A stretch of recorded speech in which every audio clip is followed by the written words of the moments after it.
Welcome students, कैसे हैं सभी। आपका अपने चैनल क्विक साइंस में बहुत बहुत वेलकम है। जैसा कि हम सीटेट साइंस पेपर 2 के लिए तैयारी कर रहे हैं और आपकी एग्ज़ाम डेट जो है वो अनाउंस हो गई है। ऑलमोस्ट 28 दिसंबर से जो है वो आपके एग्ज़ाम शुरू होने वाले हैं। तो परेशान नहीं होना है, बिल्कुल चैनल तक लास्ट तक बने रहना है। बहुत सारी चीज़ें अभी आपको चैनल पर कराई जाएंगी। ये क्लास 8 है जो हमारी सीरीज चल रही थी, जिसमें हम 10 क्लास देख रहे थे, जिसमें मोस्ट इंपॉर्टेंट टॉपिक हम देख रहे थे जो आपके एग्ज़ाम पर्पज़ से बहुत इंपॉर्टेंट है, जिसमें हमने फिजिक्स केमिस्ट्री को अच्छे से कवर अप कर लिया था। अब बचा था बायोलॉजी। तो देखिए, अब थोड़ा सा जल्दी करने के लिए क्लास 8 और क्लास 9 में हम बायोलॉजी के सारे इंपॉर्टेंट टॉपिक जो हैं वो कवर अप कर लेंगे। और जो क्लास 10th आएगी, लास्ट क्लास जो आएगी, उसमें हम बायोलॉजी के सारे क्वेश्चन जो हैं वो एक साथ देख लेंगे। तो क्लास 8 और क्लास 9 में तो थ्योरी देख लेंगे, और क्लास 10 में जितने भी क्वेश्चन बने हैं बायोलॉजी के, इन जितने भी इंपॉर्टेंट टॉपिक अभी आप देखेंगे वो सारे मैं आपको एक साथ करा दूंगी। इसी के साथ कल मॉर्निंग में या आफ्टरनून तक आपके लिए एक वीडियो और आएगी, जिसमें हम देखने वाले हैं एक साथ ही पेडागोजी 2021 में जो ऑनलाइन अलग अलग शिफ्टों में क्वेश्चन पूछे गए थे, वो सारे के सारे क्वेश्चन एक ही क्लास में देखेंगे पेडागोजी के। सेम ऐसे ही हम कंटेंट के पूरे दिसंबर के और पूरे जनवरी के क्वेश्चंस देखेंगे एक ही क्लास में। तो वो स्पेशल क्लासेस आएंगी, कुछ इंपॉर्टेंट क्वेश्चन की स्पेशल क्लासेस आएंगी। तो चैनल से बने रहें, बहुत सारी इंपॉर्टेंट चीज़ें जो हैं वो आपकी चैनल पर कराई जाएंगी। कोई भी स्टूडेंट परेशान नहीं होगा, सारी तैयारी बहुत अच्छे से करा दी जाएगी। तो चलिए शुरू करते हैं आज की क्लास और देखेंगे बायोलॉजी के कुछ मोस्ट इंपॉर्टेंट टॉपिक जहां से आपके क्वेश्चन बन सकते हैं। सबसे पहला जो टॉपिक अब हम देखने वाले हैं वो है हमारा माइक्रो ऑर्गेनिज्म। इससे भी क्वेश्चन जो है वो आपको एग्जाम में देखने को मिलते हैं। वो है हमारा माइक्रो ऑर्गेनिज्म, जिसको हम हिंदी में बोलते हैं क्या, सूक्ष्म जीव। ठीक है। अब देखिए, कुछ ऑर्गेनिज्म ऐसे होते हैं जिनको हम अपनी आई से नहीं देख सकते, we can not seen with the help of our eyes. और उनको देखने के लिए हमें किसी इंस्ट्रूमेंट या किसी यंत्र की आवश्यकता होती है, रिक्वायरमेंट होती है, जैसे कि माइक्रोस्कोप। तो जो ऑर्गेनिज्म हम अपनी नेकेड आई से नहीं देख सकते, इतने छोटे होते हैं, जिनके लिए हमें किसी इंस्ट्रूमेंट की ज़रूरत होती है, जैसे कि माइक्रोस्कोप। तो यही आपके जो ऑर्गेनिज्म हैं, इनको हम क्या बोलते हैं, सूक्ष्म जीव बोलते हैं, माइक्रो ऑर्गेनिज्म बोलते हैं। जैसे आपके हाथ में बैक्टीरिया होते हैं, लेकिन क्या आप अपनी आइज से उनको देख पाते हैं? नहीं। तो वो क्या है, वो माइक्रो ऑर्गेनिज्म है।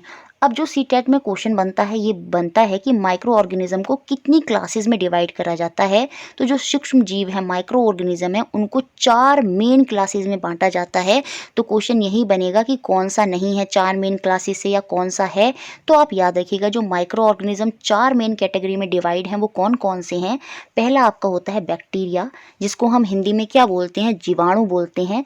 दूसरा होता है आपका फंगई, कवक, जो आपके ब्रेड वगैरह पर लग जाती है, या फिर आपने देखा होगा अचार वगैरह पर, तो वो फंगाई होती है, वो कवक होती है, वो भी एक सूक्ष्म जीवी है, माइक्रो ऑर्गेनिज्म ही है। तीसरे नंबर पर आ जाता है आपका प्रोटोजोआ, और चौथे नंबर पर आ जाते हैं सम एल्गी, शैवाल। जो ग्रीन कलर की आपने काई वगैरह देखी होगी, तो वो शैवाल एल्गी के अंदर ही आती है। तो ये चारों ही मेन कैटेगरी होती हैं, क्लासेस होती हैं, बैक्टीरिया, फंगी, प्रोटोजोआ और एल्गी, जिसे हम शैवाल बोलते हैं। ठीक है। अब आप एक बात और सोचेंगे दिमाग में कि वायरस क्यों माइक्रो ऑर्गेनिज्म की मेन कैटेगरी में नहीं है। वायरस, जैसे जो कोरोना वायरस है, ये हिंदी में इसको क्या बोलते हैं, विषाणु बोलते हैं। तो ये माइक्रो ऑर्गेनिज्म की 4 मेन क्लासेस के अंदर नहीं आता। क्यों नहीं आता है? तो एक ये यूनिसेलुलर माइक्रो ऑर्गेनिज्म, ये भी एक माइक्रो ऑर्गेनिज्म है, सूक्ष्म जीव है, इसको भी आप अपनी आई से नहीं देख सकते। लेकिन ये इस मेन कैटेगरी में इसलिए नहीं आता क्योंकि ये खुद से रिप्रोड्यूस नहीं करते। ये रिप्रोड्यूस करने के लिए किसी दूसरी बॉडी पर डिपेंडेंट होते हैं। अगर दूसरी बॉडी इनको नहीं मिलती तो ये ख़त्म हो जाते हैं। तभी तो क्या होता है, इसमें दूसरे, जैसे कोरोना वायरस है, इसमें दूसरे पर्सन से आपको दूर रखा जाता है जो इफेक्टेड है। होगा क्या, वहाँ से जो वायरस हैं वो वहाँ से आपके ऊपर आएंगे और फिर वहाँ आकर रिप्रोड्यूस करेंगे। तो इनको रिप्रोड्यूस, जनन करने के लिए, गुणन करने के लिए किसी दूसरी बॉडी की आवश्यकता होती है, किसी होस्ट की रिक्वायरमेंट होती है, ये किसी दूसरे पर डिपेंडेंट होते हैं। तो इसलिए इनको मेन माइक्रो ऑर्गेनिज्म की कैटेगरी में नहीं रखा जाता। बाकी बैक्टीरिया, फंगी, प्रोटोजोआ, एल्गी, ये सब अपने आप से रिप्रोड्यूस करते हैं। तो इसीलिए 4 मेन कैटेगरी में जो माइक्रो ऑर्गेनिज्म है वो आपके बैक्टीरिया, फंगी, प्रोटोजोआ और एल्गी हैं। बाकी वायरस आपका एक यूनिसेलुलर माइक्रो ऑर्गेनिज्म है, बट वो डिफरेंट होता है हमारे दूसरे माइक्रो ऑर्गेनिज्म से। क्यों? क्योंकि दे रिप्रोड्यूस थ्रू हेट्रोट्रॉप, परपोषी, दूसरों पर डिपेंड होते हैं, खुद से नहीं होते। खुद से रिप्रोड्यूस नहीं करते, अपने रिप्रोडक्शन के लिए किसी दूसरे ऑर्गेनिज्म की बॉडी पर, बॉडी के अंदर जो उसके सेल हैं, कोशिका हैं, उन पर निर्भर होते हैं। तो इसीलिए ये इस कैटेगरी से बाहर है। यहाँ पर लिखा भी है, while other micro organism by plant और एनिमल सेल, जो है वो दूसरे जो ऑर्गेनिज्म हैं वो तो या तो खुद से अपना क्या कहते हैं कोशिका के थ्रू, अपने सेल्स के थ्रू रिप्रोड्यूस कर लेते हैं, लेकिन जो वायरस हैं, जो जीवाणु हैं, वो खुद से रिप्रोड्यूस नहीं करते, वो दूसरी बॉडी पर डिपेंडेंट होते हैं। अब जो क्वेश्चन एक नेक्स्ट बनता है वो ये बनता है कि कौन कौन से कॉमन डिजीजेज हैं जो हमें वायरस से होते हैं, विषाणु से होते हैं। जो देखिए हमें कोल्ड होता है और बेसिकली इन जो वायरस हैं, विषाणु हैं, इनकी कोई मेडिसिन नहीं होती, आप बस इनको थोड़ा सा क्योर कर सकते हैं, ये अपने आप ही ख़त्म होंगे, बाकी पर्टिकुलर इनकी मेडिसिन अवेलेबल नहीं होती। जैसे कोल्ड वगैरह है, कोल्ड की कोई खास मेडिसिन अवेलेबल नहीं होगी क्योंकि इनकी सेल से रिप्रोड्यूस ही करते नहीं हैं, इसी वजह से इनकी मेडिसिन बनाना इतना आसान नहीं होता। तो याद रखेंगे जो विषाणु है, जो वायरस है, उनकी कॉमन डिजीज़ कौन कौन सी हैं, वो हो जाएगी आपकी कोल्ड, इन्फ्लुएंजा जो आपको फ्लू वगैरह हो जाता है, जैसे कफ, ये सब वायरस से ही होते हैं, विषाणु से होते हैं। और जो इम्पोर्टेंट डिजीज़ हैं जो आपको एग्जाम के लिए मोस्ट इम्पोर्टेंट याद रखनी है, जो वायरस से होती हैं, वो है 3 डिजीज़। एक तो पोलियो, पोलियो याद रखेंगे वायरस विषाणु से होता है। खसरा, मीसल्स जो होती है ये भी विषाणु से होती है, याद रखेंगे किससे, वायरस, वायरस याद रखिए। और एक इम्पोर्टेंट है हेपेटाइटिस ए, जो हेपेटाइटिस ए होता है ये भी किससे होता है, आपका वायरस से होता है, विषाणु से होता है। अब आप कमेंट बॉक्स में बताएंगे कि हेपेटाइटिस ए क्या है, इसकी वैक्सीन क्यों चाहिए होती है, कब चाहिए होती है, आप सर्च करेंगे और कमेंट बॉक्स में इसके बारे में बताएंगे, लिखेंगे, ठीक है। और फिर उससे आपको ये याद भी हो जाएगा। तो याद रखना है पोलियो, खसरा, मीसल्स जिसको बोलते हैं, और हेपेटाइटिस ए, ये तीनों के तीनों किससे होते हैं, ये वायरस से होते हैं, विषाणु से होते हैं। इंपॉर्टेंट है और यहाँ से क्वेश्चन सीटेट में बन जाएगा, सीधा क्वेश्चन बनेगा हेपेटाइटिस ए किससे होता है, तो याद रखेंगे वायरस से, विषाणु से। अब मैं कुछ और डिजीज़ की भी बात कर लेती हूँ जो हमें याद रखने हैं किससे होती हैं। जैसे अगर मैं बात करूँ डायरिया की और मलेरिया की, ये किससे होते हैं, ये हमें प्रोटोजोआ से होते हैं। और प्रोटोजोआ की कैटेगरी में कौन आ जाते हैं, आपके अमीबा, पैरामीशियम। याद रखिए कि एक वर्ड इंपॉर्टेंट है, अमीबा और पैरामीशियम, ये क्या होते हैं, ये आपके प्रोटोजोआ होते हैं। और प्रोटोजोआ क्या होते हैं, आपके एक माइक्रो ऑर्गेनिज्म होते हैं, सूक्ष्म जीव होते हैं। अमीबा तो आपने देखा ही होगा, है ना, ये एक सेल का होता है लेकिन उसी से ये पूरा रिप्रोड्यूस करता है, पूरे प्रोसेस होता है। अमीबा, अमीबा भी वही प्रोसेस करता है जो हम करते हैं, पूरा प्रोसेस करता है, भले ही चाहे ये सिंगल सेल है। तो याद रखिए जो डायरिया और मलेरिया होते हैं वो किससे होते हैं, प्रोटोजोआ से। और सीटेट में अनेकों बार ये क्वेश्चन आता है कि मलेरिया किससे होता है, तो मलेरिया आपका प्रोटोजोआ से होता है। किससे होता है, प्रोटोजोआ, याद रखिए प्रोटोजोआ। बार बार मैं इसलिए बोल रही हूँ क्योंकि ये बहुत ज़्यादा इंपॉर्टेंट है दोस्तों, ठीक है। टाइफाइड की बात करूं, टीवी, ट्यूबरक्लोसिस की बात करूं, कोलेरा, हैजा जिसको बोलते हैं, इनकी बात करूं, तो ये सारे के सारे बैक्टीरिया से होते हैं। याद रखना है, यहाँ पर बहुत से इंपॉर्टेंट पॉइंट आपको पता चल गए हैं कि टाइफाइड, जो ट्यूबरक्लोसिस है, कोलेरा है, ये सब किससे होते हैं, ये बैक्टीरिया से होते हैं। लेकिन जो मलेरिया, डायरिया है वो आपको प्रोटोजोआ से होते हैं। खसरा और हेपेटाइटिस से आपको किससे होते हैं, वायरस से होते हैं, ठीक है। अब देखिए कुछ एल्गी, जो मैंने बताया था काई वगैरह होती है, वो एल्गी होती है, वो शैवाल होती है, उसके कुछ कॉमन एग्जाम्पल हैं जो आपको याद रखने हैं बहुत ज़्यादा, क्योंकि ये एग्जाम में आपसे पूछे जा सकते हैं। तो जो स्पायरोगायरा और क्लेमाइडोमोनास हैं, ये दोनों के दोनों क्या होते हैं, ये एल्गी के नाम है। तो क्वेश्चन कैसे आएगा एग्जाम में, बताइए स्पायरोगायरा किससे कनेक्ट करता है। तो याद रखना स्पायरोगायरा, स्पायरोगायरा क्या है, ये आपका एक एल्गी है, ये आपका एक शैवाल है। ऐसे ही क्लेमाइडोमोनास, ये भी क्या है, ये भी आपका एल्गी है, आपका एक शैवाल ही है, उनके नाम हैं। जैसे फंगस होते हैं, कवक होते हैं, उनके कुछ नाम भी एनसीईआरटी में बताए हैं कि कौन कौन से फंगस होते हैं। आपका जो राइजोपस है, राइजोपस भी एक फंगी का नाम है। पेनिसिलियम, पेनिसिलियम भी एक आपका फंगस ही है। और एस्परजिलस जो है ये भी आपका एक फंगस ही है, फंगाई है, कवक है। तो कवक के तीनों नाम याद रखने हैं, राइजोपस, पेनिसिलियम, एस्परजिलस। ये सीटेट में आया है कि एस्परजिलस किससे कनेक्टेड है, तो याद रखिए एस्परजिलस आपका एक फंगाई है। राइजोपस किससे कनेक्टेड है, पेनिसिलियम किससे कनेक्टेड है, तो ये सारे के सारे फंगाई के नाम हैं। सेम ऐसे स्पायरोगायरा पूछा गया है तो वो एक आपका एल्गी का नाम है, वो आपका एक शैवाल का नाम है, ठीक है। तो ये सारी चीज़ें याद रखना है। Micro organism such as amoeba can live alone while fungi and bacteria live in a group. तो क्वेश्चन बन सकता है कि कौन सा माइक्रो ऑर्गेनिज्म है जो अकेला रहता है, अकेले रिप्रोड्यूस करता है और अकेला ही रहता है, वो आपका होता है अमीबा। बाकी अगर मैं फंगाई, कवक और बैक्टीरिया की बात करूं तो ये समूह में रहते हैं, ये ग्रुप में रहते हैं। और कुछ जो माइक्रो ऑर्गेनिज्म होते हैं हमारी लाइफ में, कुछ तो फ्रेंडली होते हैं, हमारे क्या होते हैं, दोस्त होते हैं, दोस्त की तरह कार्य करते हैं। जैसे दही, दही में बैक्टीरिया होता है लेकिन वो हेल्प करते हैं किस में, हमारी ग्रोथ में, ठीक है। तो वहाँ पर हम कुछ जो सूक्ष्म जीव हैं, कुछ जो माइक्रो ऑर्गेनिज्म है वो खाद बनाने में मदद करते हैं। तो इस तरह से कुछ माइक्रो ऑर्गेनिज्म हमारे लिए फ्रेंडली होते हैं, हमारे मित्र की तरह काम करते हैं, और कुछ माइक्रो ऑर्गेनिज्म जो होते हैं वो हेल्थ के लिए नुकसानदायक होते हैं। तभी तो हमें बहुत सारी वैक्सीन्स वगैरह दवाइयाँ खानी पड़ती हैं। तो यहाँ पर दोनों बात बोली हैं कि माइक्रो ऑर्गेनिज्म, ये कथन करके पूछा जा सकता है, तो याद रखिए माइक्रो ऑर्गेनिज्म फ्रेंडली भी हैं और कुछ माइक्रो ऑर्गेनिज्म हमारे लिए फ्रेंडली नहीं है।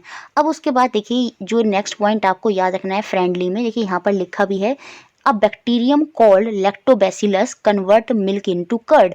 तो देखिए मिल्क को दही में कन्वर्ट कर रहा है कौन, एक बैक्टीरिया जिसका नाम क्या है, लैक्टोबैसिलस। तो ये हमारे लिए फ्रेंडली हुआ नहीं हुआ, तो ये हमारे लिए फ्रेंडली माइक्रो ऑर्गेनिज्म है, कौन सा, लैक्टोबैसिलस, जो क्या करता है, दूध को दही में कन्वर्ट कर देता है। सेम ऐसे ही हम ईस्ट जो होती है उसका यूज़ करते हैं बेकिंग इंडस्ट्रीज़ में फॉर मेकिंग ब्रेड, पेस्ट्री और केक।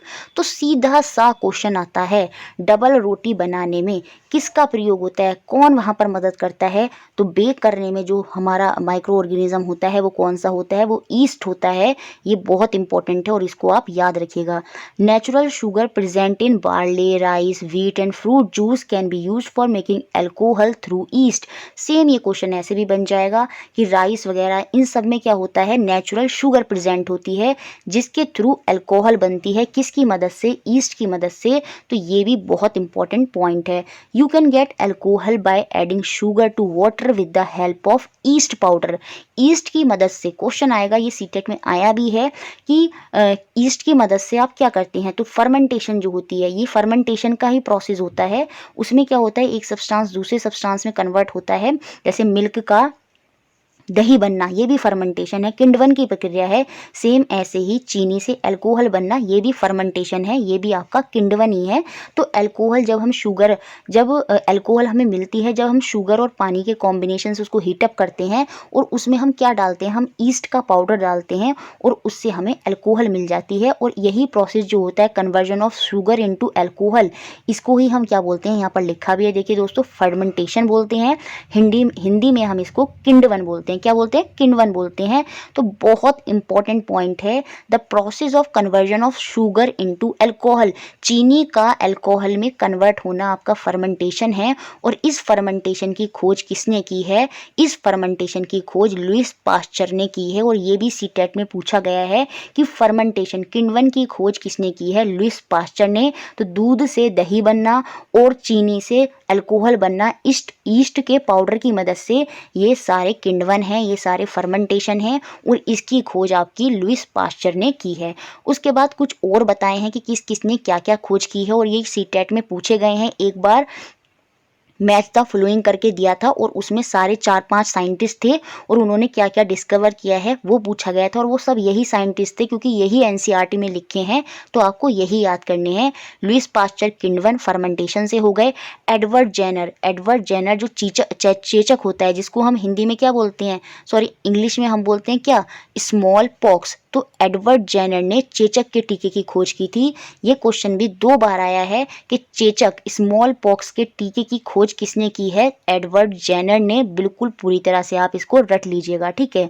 उसके बाद 1929 में अलेक्जेंडर फ्लेमिंग ने डिस्कवर किया फंगस जो क्या करता है, inhibit bacteria growth and similarly penicillin was made from fungus. यहाँ पे कहने का मतलब ये है कि अलेक्जेंडर फ्लेमिंग ने ही पेनिसिलिन जो दवाई होती है ना, उसमें ये देखा जो हमारे फंगाई होते हैं वो मदद करते हैं क्या, हमारी बॉडी को ठीक करने में भी। और उसी की सहायता से उन्होंने एक मेडिसिन बनाई पेनिसिलिन, किसकी मदद से, फंगाई की मदद से। क्योंकि फंगाई क्या करता है, बैक्टीरियल ग्रोथ इनहेबिट, बैक्टीरियल की जो ग्रोथ है, बैक्टीरिया की जो ग्रोथ है उसको वो रोकता है। इनहेबिट माने क्या होता है, रोकना।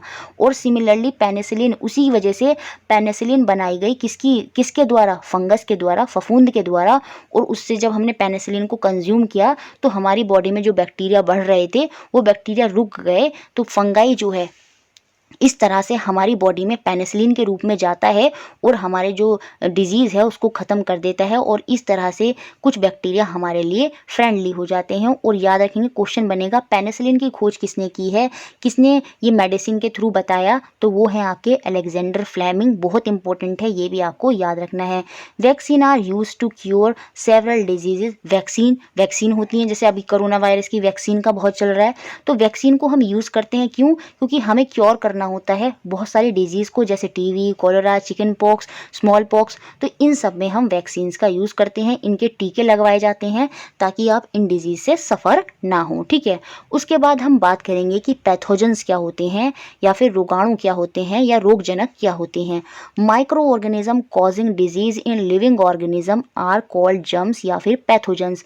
वो सूक्ष्म जीव जो हमारी बॉडी में डिजीज़ कॉज करते हैं, वो ही लिविंग ऑर्गेनिज्म आपके पैथोजन कहलाते हैं। जैसे आपको टाइफाइड हो जाता है, कोलरा हो जाता है, मलेरिया हो जाता है, तो ये सब क्या हैं, ये वो जर्म्स हैं जो आपकी बॉडी में क्या कर रहे हैं, कोई डिजीज़ कॉज करा रहे हैं, और यही आपके क्या हैं, पैथोजेंस हैं। ठीक है, यही आपके रोगाणु हैं। अब यहाँ पर जो नेक्स्ट इंपॉर्टेंट पॉइंट है वो ये है, दो तरह की डिजीज़ होती हैं। एक आपकी होती है कम्युनिकेबल डिजीज़, जो एक व्यक्ति से दूसरे व्यक्ति में आसानी से फैल जाती हैं, और एक होती हैं आपकी, यहाँ पर मैंने कम्युनिकेबल ही लिख दिया है, नॉन कम्युनिकेबल डिजीज़। तो सबसे पहले हम बात करेंगे communicable disease. Spread from one person to another, can be spread through water, air, किसी भी तरह से, किसी भी माध्यम से। कम्युनिकेबल से बच्चे क्या समझते हैं कि एक पर्सन दूसरे पर्सन को छुएगा वो तब कम्युनिकेबल है, वो तब कम्युनिकेबल नहीं है। किसी के थ्रू भी, पानी में बैक्टीरिया है तो आप उसके कांटेक्ट में आ गए और आपको कोई डिजीज़ हो गई, तो मतलब वो कम्युनिकेबल है। ज़रूरी नहीं है कोई दूसरा व्यक्ति ही आपको छुए। आप अगर कोई भी ऐसी चीज़ खा रहे हैं, उसमें कोई ऐसा बैक्टीरिया है जो आपकी बॉडी में आकर क्या करता है, डिजीज़ कॉज करता है, फिर कोई दूसरा व्यक्ति उसी खाने को खा लेता है जो खाना आपने खाया, तो उस खाने के थ्रू उस दूसरे व्यक्ति में भी वो चीज़ चली गई, और उस व्यक्ति ने जो पानी पिया, वो पानी उसने वहाँ पर रख दिया, और किसी तीसरे व्यक्ति ने वो पानी पी लिया, तो उसको भी वो डिजीज़ हो गई। तो वो कम्युनिकेबल है। पर्सन टू पर्सन तो होता ही है, लेकिन थ्रू वाटर, एयर, किसी के माध्यम से भी कम्युनिकेबल डिजीज़ जो है वो एक पर्सन से दूसरे पर्सन में चली जाती है। जैसे एड्स, टाइफॉइड भी कम्युनिकेबल है। कम्युनिकेबल इन सेंस, ये ऐसे नहीं होती कि आपने एक पर्सन से हैंड शेक करा तो आप हो जाएंगे, आपको कम्युनिकेबल डिजीज़। कम्युनिकेबल का मतलब यहाँ पर ये है, जो टाइफाइड से ग्रस्त व्यक्ति होता है ना, अगर आपने उसका जूठा पानी, जूठा खाना, ठीक है, या किसी भी तरह से और अदर कॉन्टैक्ट में अगर आप उसके आते हैं, ठीक है, तो वहाँ पर टाइफाइड हो सकता है। ठीक है, ट्यूबरक्लोसिस, टीबी है, मलेरिया है, कोलेरा है, हैज़ा है, ये सारे के सारे क्या है, कम्युनिकेबल हैं। जैसे बहुत से लोग अपना वेस्ट मटेरियल इधर उधर ही, मतलब जैसे पहले बहुत होता था गाँव वगैरह में, अब तो सब जगह प्रॉपर टॉयलेट अवेलेबल हैं, तो जो वेस्ट मटेरियल उसमें से जो बैक्टीरिया वगैरह निकलते हैं, वो भी क्या कर देते हैं, कम्युनिकेबल डिजीज़ स्प्रेड करने में जिम्मेदार होते हैं। वो पानी में जाता है, पानी फिर वो आप पी लेते हैं। तो इस तरह की चीज़ें हैं, ये सब कम्युनिकेबल के अंदर आता है। बच्चे कंफ्यूज क्या रहते हैं कि कम्युनिकेबल का मतलब होता है सिर्फ सामने वाले व्यक्ति ने आपको छुआ तो आपको डिजीज़ हो गई, वो कम्युनिकेबल है। नहीं, अगर उसका खाना पीना किसी भी तरीके से आपके अंदर अगर वो डिजीज़ आ रही है तो वो कम्युनिकेबल है। और उसमें कौन कौन सी डिजीज़ आती हैं आपकी, AIDS, typhoid, tuberculosis, malaria, cholera, सारे के सारे नाम याद रखने हैं, ये सब कम्युनिकेबल में आते हैं।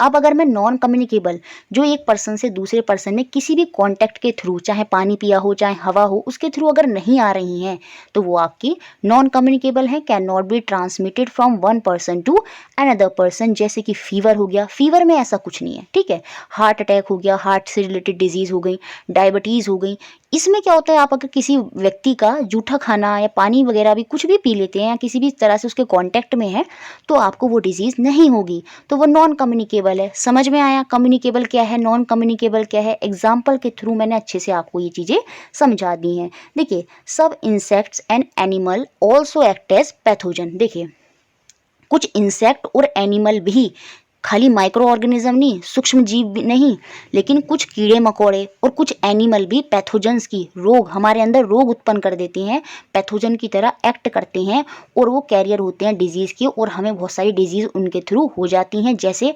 फीमेल की जो मॉस्किटो होती है, एनोफ्लीज, ये मॉस्किटो जिम्मेदार होती है किसके लिए, मलेरिया के लिए। तो ये कैरियर होती है किसका, मलेरिया के लिए, जो कि हमारा प्रोटोजोआ के अंदर आता है।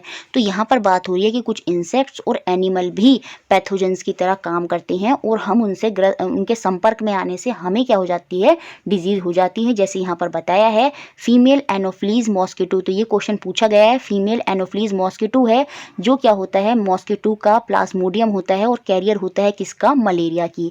सेम ऐसे ही the female Aedes mosquito is the carrier of dengue virus.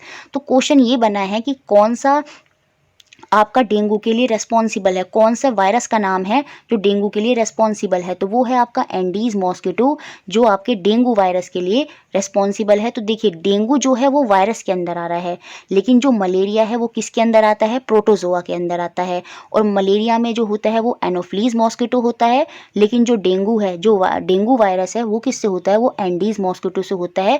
तो ये कीड़े मकोड़े भी क्या होते हैं, पैथोजेंस की तरह आपके काम करते हैं। तो ये वाली बात समझ में आई, बहुत इंपॉर्टेंट पॉइंट है और इनको आपको याद रखना है, ठीक है।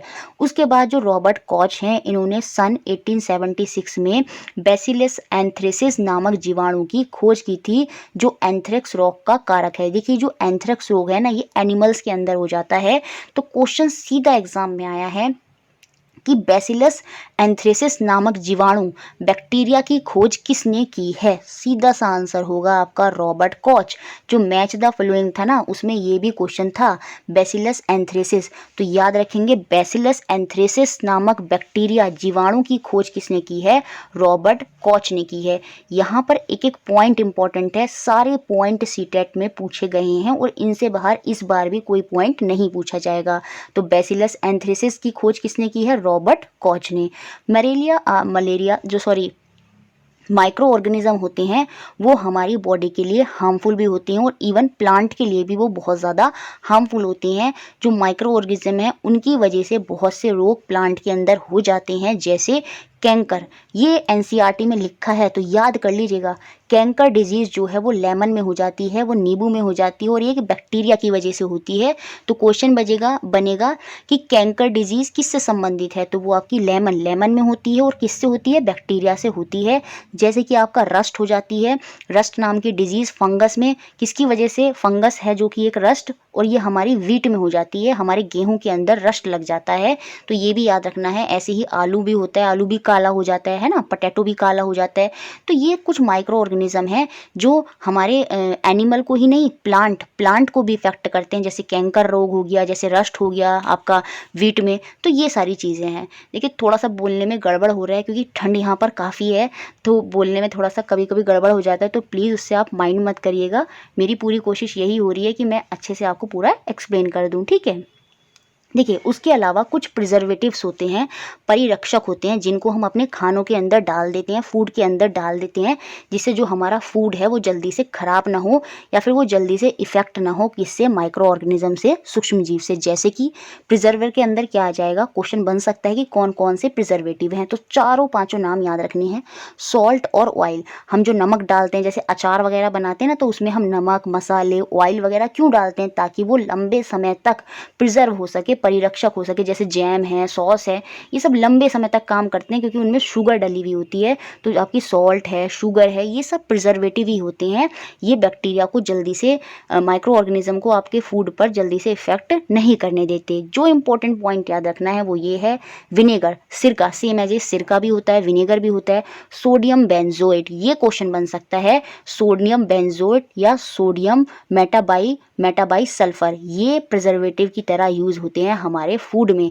तो ये दोनों देखो कॉमन नेम तो आपको ये तो याद हो ही जाएंगे, सॉल्ट, ऑयल, शुगर, विनेगर, सिरका, है ना, ये सब तो कॉमन है। लेकिन जो याद रखना है वो रखना है सोडियम बेंजोएट। क्या रखना है, सोडियम बेंजोएट और सोडियम मेटाबाई सल्फर। ये भी आपके प्रिजर्वेटिव होते हैं, परिरक्षक होते हैं आपके फूड में, ठीक है। अब देखिए जो एनवायरनमेंट का क्लीनिंग होता है उसमें भी जो हमारे माइक्रो ऑर्गेनिज्म हैं वो मदद करते हैं। अब आप सोच रहे होंगे छोटे छोटे पॉइंट मैं आपको क्यों बता रही हूँ, क्योंकि ये कथन जो स्टेटमेंट आते हैं ना सीटेट में बहुत ज़्यादा, उनमें आ जाती हैं कि बताइए कौन सा स्टेटमेंट गलत है, कौन सा स्टेटमेंट सही है। तो वहाँ के लिए ये चीज़ें बहुत इंपॉर्टेंट है। एनवायरनमेंट क्लीन करने में कैसे, जैसे कोई जानवर है सड़क पर, मतलब बहुत जंगल वगैरह में मर गया है, तो उसको भी खा जाते हैं, उसको भी डेड और डिकेइंग एनिमल्स को भी खा लेते हैं हमारे जो माइक्रो ऑर्गेनिज्म होते हैं। तो कहीं ना कहीं जैसे जो गंदा खाना भोजन पड़ा है उसको भी वो मिट्टी में मिला देते हैं। तो कहीं ना कहीं एनवायरनमेंट क्लीनिंग में भी आपके जो माइक्रो ऑर्गेनिज्म हैं, सूक्ष्म जीव हैं, वो मदद करते हैं। उसके बाद जो नेक्स्ट चीज़ हम इसमें समझेंगे वो है पास्चराइजेशन। ये क्या होता है और इसकी खोज किसने की है? लुईस पास्चर ने। तो पास्चर का नाम याद रखना बहुत आसान है। लुईस पास्चर आपका किससे हो जाएगा? पैस्चराइजेशन से हो जाएगा। इसमें क्या होता है? Milk is heated at 70 degree Celsius for 15 to 30 second and then cooled, और यही प्रोसेस आपकी पास्चराइजेशन होती है। इसमें दूध को हम लंबे समय तक यूज़ कर सकते हैं। और ये प्रोसेस होता कैसे है? हम मिल्क को हीट करते हैं 70 डिग्री पर, कब तक? 15 से 30 सेकेंड तक, और फिर उसको ठंडा कर देते हैं। और यही मेथड जो होता है वो आपका पास्चराइजेशन मेथड होता है। और इसकी खोज किसने की है? वो आपके लुईस पास्चर ने की है। इंपॉर्टेंट पॉइंट है, याद रखना है, ठीक है। उसके अलावा कुछ बैक्टीरिया जो होते हैं, जैसे कि राइजोबियम बैक्टीरिया, सीधा सा क्वेश्चन एनसीईआरटी का फेवरेट क्वेश्चन है राइजोबियम बैक्टीरिया, इससे क्वेश्चन बन ही सकता है। तो राइजोबियम बैक्टीरिया जो होता है ये हमारे नाइट्रोजन के फिक्सेशन में, नाइट्रोजन के स्थिरीकरण में मदद करता है, जो कि हेल्प करता है किसको? प्लांट को। जैसे कुछ माइक्रो ऑर्गेनिज्म ह्यूमन के लिए अच्छे होते हैं, सेम ऐसे ही जो राइजोबियम बैक्टीरिया है ये प्लांट के लिए अच्छा होता है, क्योंकि प्लांट जो होते हैं वो नाइट्रोजन को, हवा में नाइट्रोजन है, उस नाइट्रोजन को डायरेक्ट नहीं ले सकते, और वो नाइट्रोजन उनको चाहिए भी बहुत ज़रूरी। क्यों? क्योंकि वो मदद करती है प्रोटीन, डीएनए, अमीनो एसिड बनाने में। कौन? नाइट्रोजन। तो प्लांट नाइट्रोजन कैसे लेंगे? तो जो राइजोबियम बैक्टीरिया है वो नाइट्रोजन को लेते हैं, उसको सॉइल में मिलाते हैं, और सॉइल के थ्रू, वो जो बैक्टीरिया के थ्रू जो नाइट्रोजन का फिक्सेशन हो रहा है, वो नाइट्रोजन आपके प्लांट में चली जाती है। तो इस तरह से when nitrogen present in air is converted into nitrogen के कंपाउंड, वही आपका नाइट्रोजन का फिक्सेशन होता है, आपका नाइट्रोजन का स्थिरीकरण हो जाता है। जो हवा की एयर है, जब वो नाइट्रोजन के किसी कंपाउंड में बदल जाती है तो वो आपका नाइट्रोजन स्थिरीकरण है। और ये काम करता कौन है? ये आपका राइजोबियम बैक्टीरिया करता है। और वो किस में कन्वर्ट होती है? आपका कौन सा नाइट्रोजन का कंपाउंड होता है? वो होता है आपका अमोनिया, NH3। याद रखिएगा, nitrogen is converted into ammonia, NH3, ठीक है। अभी जो राइजोबियम बैक्टीरिया है जो नाइट्रोजन का फिक्सेशन कर रहा है, ये कहाँ फाउंड होता है? Is found in the root of legume plant, जैसे कि पल्सेस, बीज, पीन, मटर का पौधा हो, है ना, बीन्स के छोटे छोटे जो पौधे होते हैं, जो लेग्यूम प्लांट होते हैं, उनकी जड़ों में, उनकी रूट्स के अंदर ये जो राइजोबियम बैक्टीरिया है ये फाउंड होता है। और ये स्टेबलाइज करता है नाइट्रोजन को, which is present in the soil, ठीक है, which stabilize nitrogen present in the soil. और उसी सॉइल को फिर आपके उस सॉइल के थ्रू जो प्लांट हैं वो नाइट्रोजन आपका ले लेते हैं, ठीक है। All plant need nitrogen to make amino acid, protein and DNA. तो इम्पोर्टेंट पॉइंट है कि ये नाइट्रोजन का फिक्सेशन हो ही क्यों रहा है? क्योंकि प्लांट को चाहिए नाइट्रोजन, किसके लिए? To make amino acid, protein and DNA. तो ये पूरा था आपका माइक्रो ऑर्गेनिज्म। अब हम अपना नेक्स्ट टॉपिक देखेंगे और पूरी तरह से क्लियर हो गया होगा, और क्वेश्चन बनना ही बनना है वहाँ से, तो सारे पॉइंट आपको अच्छे से याद होने चाहिए। अब हम समझेंगे कि हमारा सेल, कोशिका क्या होती है और इसकी संरचना और इसका कार्य क्या होता है, ठीक है। हमारी बॉडी के अंदर ट्रिलियन ऑफ सेल्स हैं। हमारी बॉडी किससे मिलकर बनी है? ट्रिलियंस ऑफ सेल्स है। जैसे एक सेल का एग्जांपल मैंने बताया, अमीबा। अमीबा में खाली सिंगल सेल होता है, लेकिन अगर मैं ह्यूमन बॉडी की बात करूं तो उसमें ट्रिलियंस ऑफ सेल्स होते हैं। और ये सेल्स क्या होते हैं? कंबाइन होते हैं, फिर टिश्यू बनाते हैं, टिश्यू से ऑर्गन बनता है, ऑर्गन से पूरा ऑर्गन सिस्टम बनता है, और एक ऑर्गेनिज्म जो जीव है वो बनकर तैयार हो जाता है। Basic structure unit of organ is referred to as cell.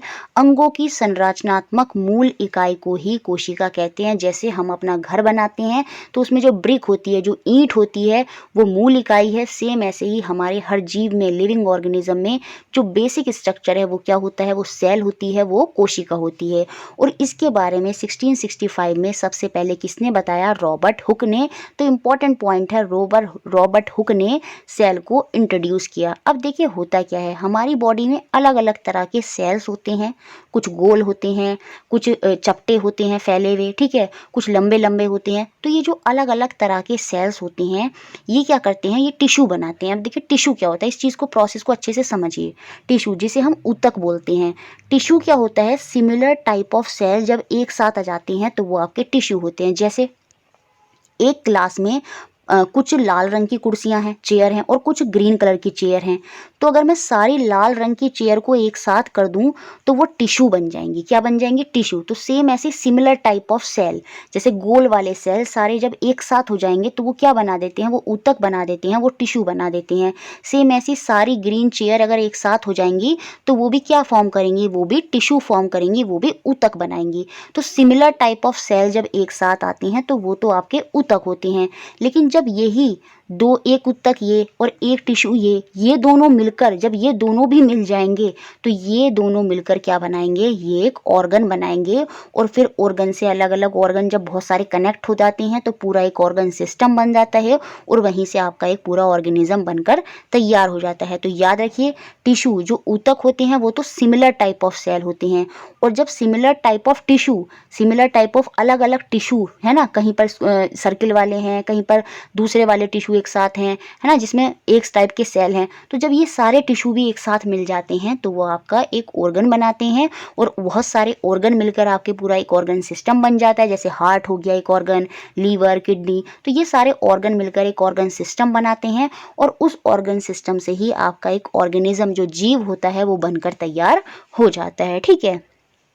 Organism whose body is made up of more than one cell are called multicellular, बहुकोशिकीय। एग्जाम्पल ह्यूमन, एनिमल, हमारे अंदर मल्टी सेल होते हैं तो इसलिए हम किसके अंदर आ जाते हैं, हम बहुकोशिकीय हो जाते हैं, मल्टी सेलुलर हो जाते हैं। लेकिन ऑर्गेनिज्म विद वन सेल, जिनके अंदर खाली एक सेल होता है, वो क्या होते हैं, वो आपके यूनिसेलुलर होते हैं, एक कोशिकीय होते हैं। और इनके एग्जाम्पल क्या हैं, अमीबा और पैरामीशियम, जो कि हमारा प्रोटोजोआ के अंदर आते हैं। तो ये सिंगल सेल होते हैं और इनको हम यूनिसेलुलर, एक कोशिकीय बोलते हैं। ठीक है। Hen egg is largest single cell, ये बहुत इंपॉर्टेंट पॉइंट है। जो मुर्गी का अंडा होता है वो एक सिंगल सेल का लार्जेस्ट सिंगल सेल होता है, और इसको आप बड़ी आसानी से आईज से देख सकते हैं। बाकी कोई सिंगल सेल ऐसा नहीं है जिसको आप अपनी आंखों से देख सकते हैं। तो लार्जेस्ट सिंगल सेल, एक कोशिकीय सेल कौन सा है, कोशिका कौन सी है, वो मुर्गी का अंडा है, हैंस एग। ठीक है। Trillions of cells are found in human body which are differ in different shape and size. बहुत सारे ट्रिलियन ऑफ सेल्स आपकी बॉडी में होते हैं। जैसे देखिए ये आपके चीक के हो गए, ये आपके नर्वस सिस्टम के सेल हो गए, ये आपके मसल्स के सेल हो गए। तो अलग अलग तरह के सेल्स हमारी बॉडी में होते हैं और वो अलग अलग फंक्शन करते हैं, और उनका अलग अलग शेप होती है और उनकी अलग अलग साइज होती है। जैसा आप एग्जाम्पल में देख सकते हैं, ये स्फेरिकल साइज के हैं, ये आपके कैसे हैं, ये लॉन्ग ब्रांच्ड हैं। ये जो लॉन्ग ब्रांच्ड सेल है ना, आपकी कोशिकाएं हैं, लॉन्ग ब्रांच कोशिकाएं, सेल, ये किस में पाए जाते हैं, ये नर्वस सिस्टम में, नर्व सेल के अंदर होते हैं।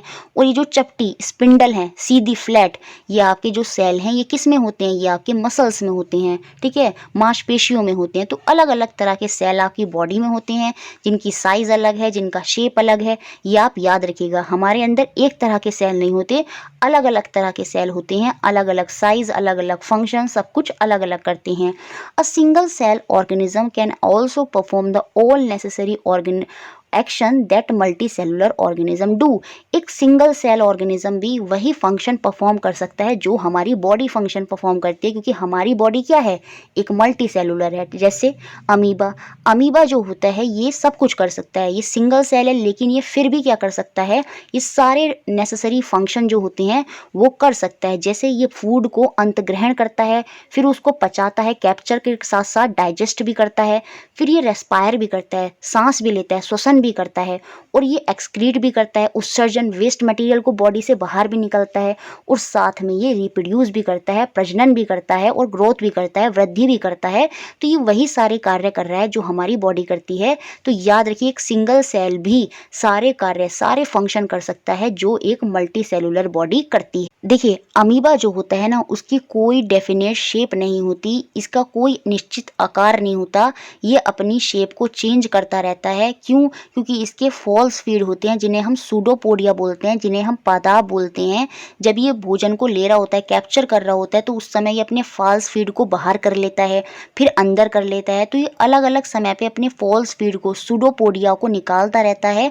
इसी वजह से इसकी कोई निश्चित आकार, कोई शेप नहीं होती। जैसा आप देख ही रहे हैं, ये जो सूडोपोडिया हैं ये आपके फॉल्स फीड, इसके नकली पैर होते हैं। अपने फंक्शन के अकॉर्डिंग, जो फंक्शन ये करेगा उसके अकॉर्डिंग ये अपने फॉल्स फीड, जो नकली पैर होते हैं, सूडोपोडिया होते हैं, उनको बाहर निकलता रहता है। इसके से लिखा भी है, कोई डेफिनेट शेप इसकी नहीं है।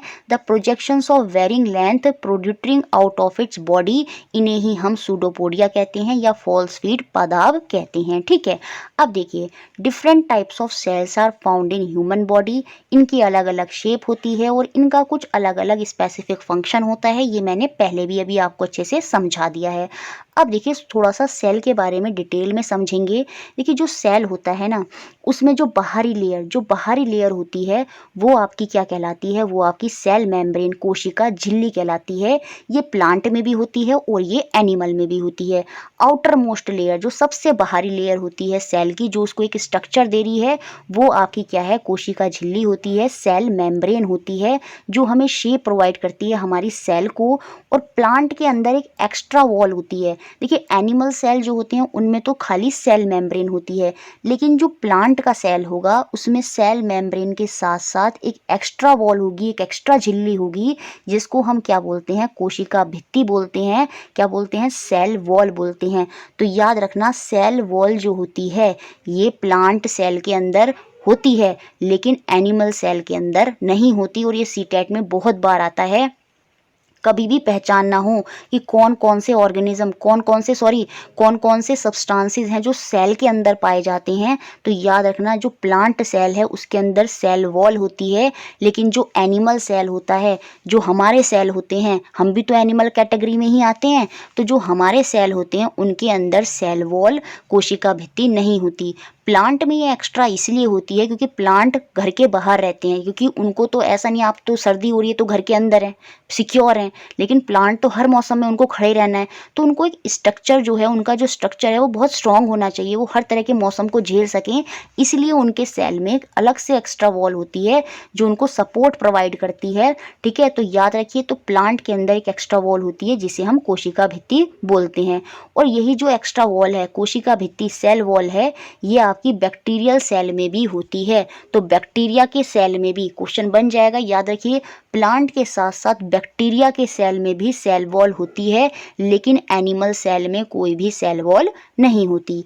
जो अगर मैं बात करूं, जो स्मॉलेस्ट सेल है, जो जिसको हम माइक्रो ऑर्गेनिज्म के थ्रू देखते हैं, वो कितना हो सकता है? 0.1 टू 0.5 माइक्रोमीटर का होता है, जो कि हमारा बैक्टीरिया का सेल होता है, जो कि हमारा जीवाणु का सेल होता है। तो स्मॉलेस्ट सेल किसका होगा? बैक्टीरिया का होगा, जिसकी साइज़ कितनी हो सकती है? 0.1 से लेके 0.5 माइक्रोमीटर की। और लार्जेस्ट सेल की, सबसे लार्जेस्ट सेल कोशिका की मैं बात करूं तो वो अंडे होता है, किसका? ऑस्ट्रिच का अंडा, जो कि कितना होता है? 170 मिलीमीटर इंटू 130 मिलीमीटर। तो याद रखिएगा, स्मॉलेस्ट बैक्टीरिया का होगा और लार्जेस्ट सेल जो है वो हमारा ऑस्ट्रिच का, शुतुरमुर्ग के अंडे का जो सेल है, वो एक, जो पूरा मैंने बताया था ना, एक अंडा जो होता है वो एक सिंगल सेल होता है, और वो लार्जेस्ट सेल है हमारा ऑस्ट्रिच के अंडे का। ठीक है, अब देखिए, जो साइज ऑफ सेल है is not related to the size of any plant और एनिमल। ये इस कथन में, इस पॉइंट में क्या कहना चाह रहे हैं कि जैसे एक चूहा है और एक हाथी है, तो आप ये नहीं कह सकते कि जो चूहा है, जो माउस है, उसके सेल जो है बहुत छोटे छोटे होंगे। उसके सेल भी उतने ही बड़े हो सकते हैं जितने कि एक हाथी के होंगे। तो आप ये किसी एनिमल की साइज को देखकर आप ये नहीं कह सकते कि उसके साइज, जो उसके सेल होंगे, जो उसकी कोशिकाएं होंगी, वो भी छोटी होंगी। वो उनमें बड़ी भी हो सकती हैं, छोटी भी हो सकती हैं। ठीक है, अब आगे समझते हैं फर्दर सेल का स्ट्रक्चर। सेल को मुख्य 3 भागों में, 3 पार्ट में डिवाइड करा जाता है। एक होता है आपका सेल मेम्ब्रेन, एक होता है आपका साइटोप्लाज्म, एक होता है आपका न्यूक्लियस जिसे हम बोलते हैं आपका केंद्रक। ठीक है, सबसे पहले मैंने आपको सेल मेम्ब्रेन कोशिका झिल्ली अच्छे से समझाया, इसे ही हम प्लाज्मा मेम्ब्रेन भी बोलते हैं। ये पोरस होती है, लचीली सी होती है, allow the movement of substances both inward and outward and regulate the movement of various substances into the cell। ये क्वेश्चन सीटेट में बना है, तो याद रखिए सेल मेम्ब्रेन जो होती है ये अलाउ करती है जो बहुत से सब्सटेंसेस हमारे सेल के अंदर, कोशिका के अंदर आ रहे होते हैं, जा रहे होते हैं, तो उन सब के मूवमेंट को कि कौन सा सब्सटेंस अंदर आ रहा है, कौन सा सब्सटेंस बाहर जा रहा है, उसको कौन रेगुलेट करता है, उसको कौन मैनेज करता है, वो सेल मेम्ब्रेन कोशिका भित्ति ही करती है। उसके बाद जो हमारा सेल है, देखिए सेंटर में, उस सेल के सेंटर में क्या होता है, हमारा एक स्फेरिकल स्ट्रक्चर होता है जिसे हम क्या बोलते हैं, न्यूक्लियस बोलते हैं, केंद्रक बोलते हैं। ठीक है, अब ये सेल है, तो सेल में ये सेल मेम्ब्रेन है, बीच में क्या है, ये आपका न्यूक्लियस है, केंद्रक है। अब इस केंद्रक और इस सेल मेम्ब्रेन के बीच में आपका लिक्विड जेल भरा होता है, उस जेल को, लिक्विड जेल को ही हम क्या बोलते हैं, उसे हम साइटोप्लाज्म बोलते हैं, कोशिका द्रव बोलते हैं। Between the nucleus and the cell membrane there is a jelly like substance जिसको हम साइटोप्लाज्म बोलते हैं, कोशिका द्रव बोलते हैं। ठीक है, समझ में आया?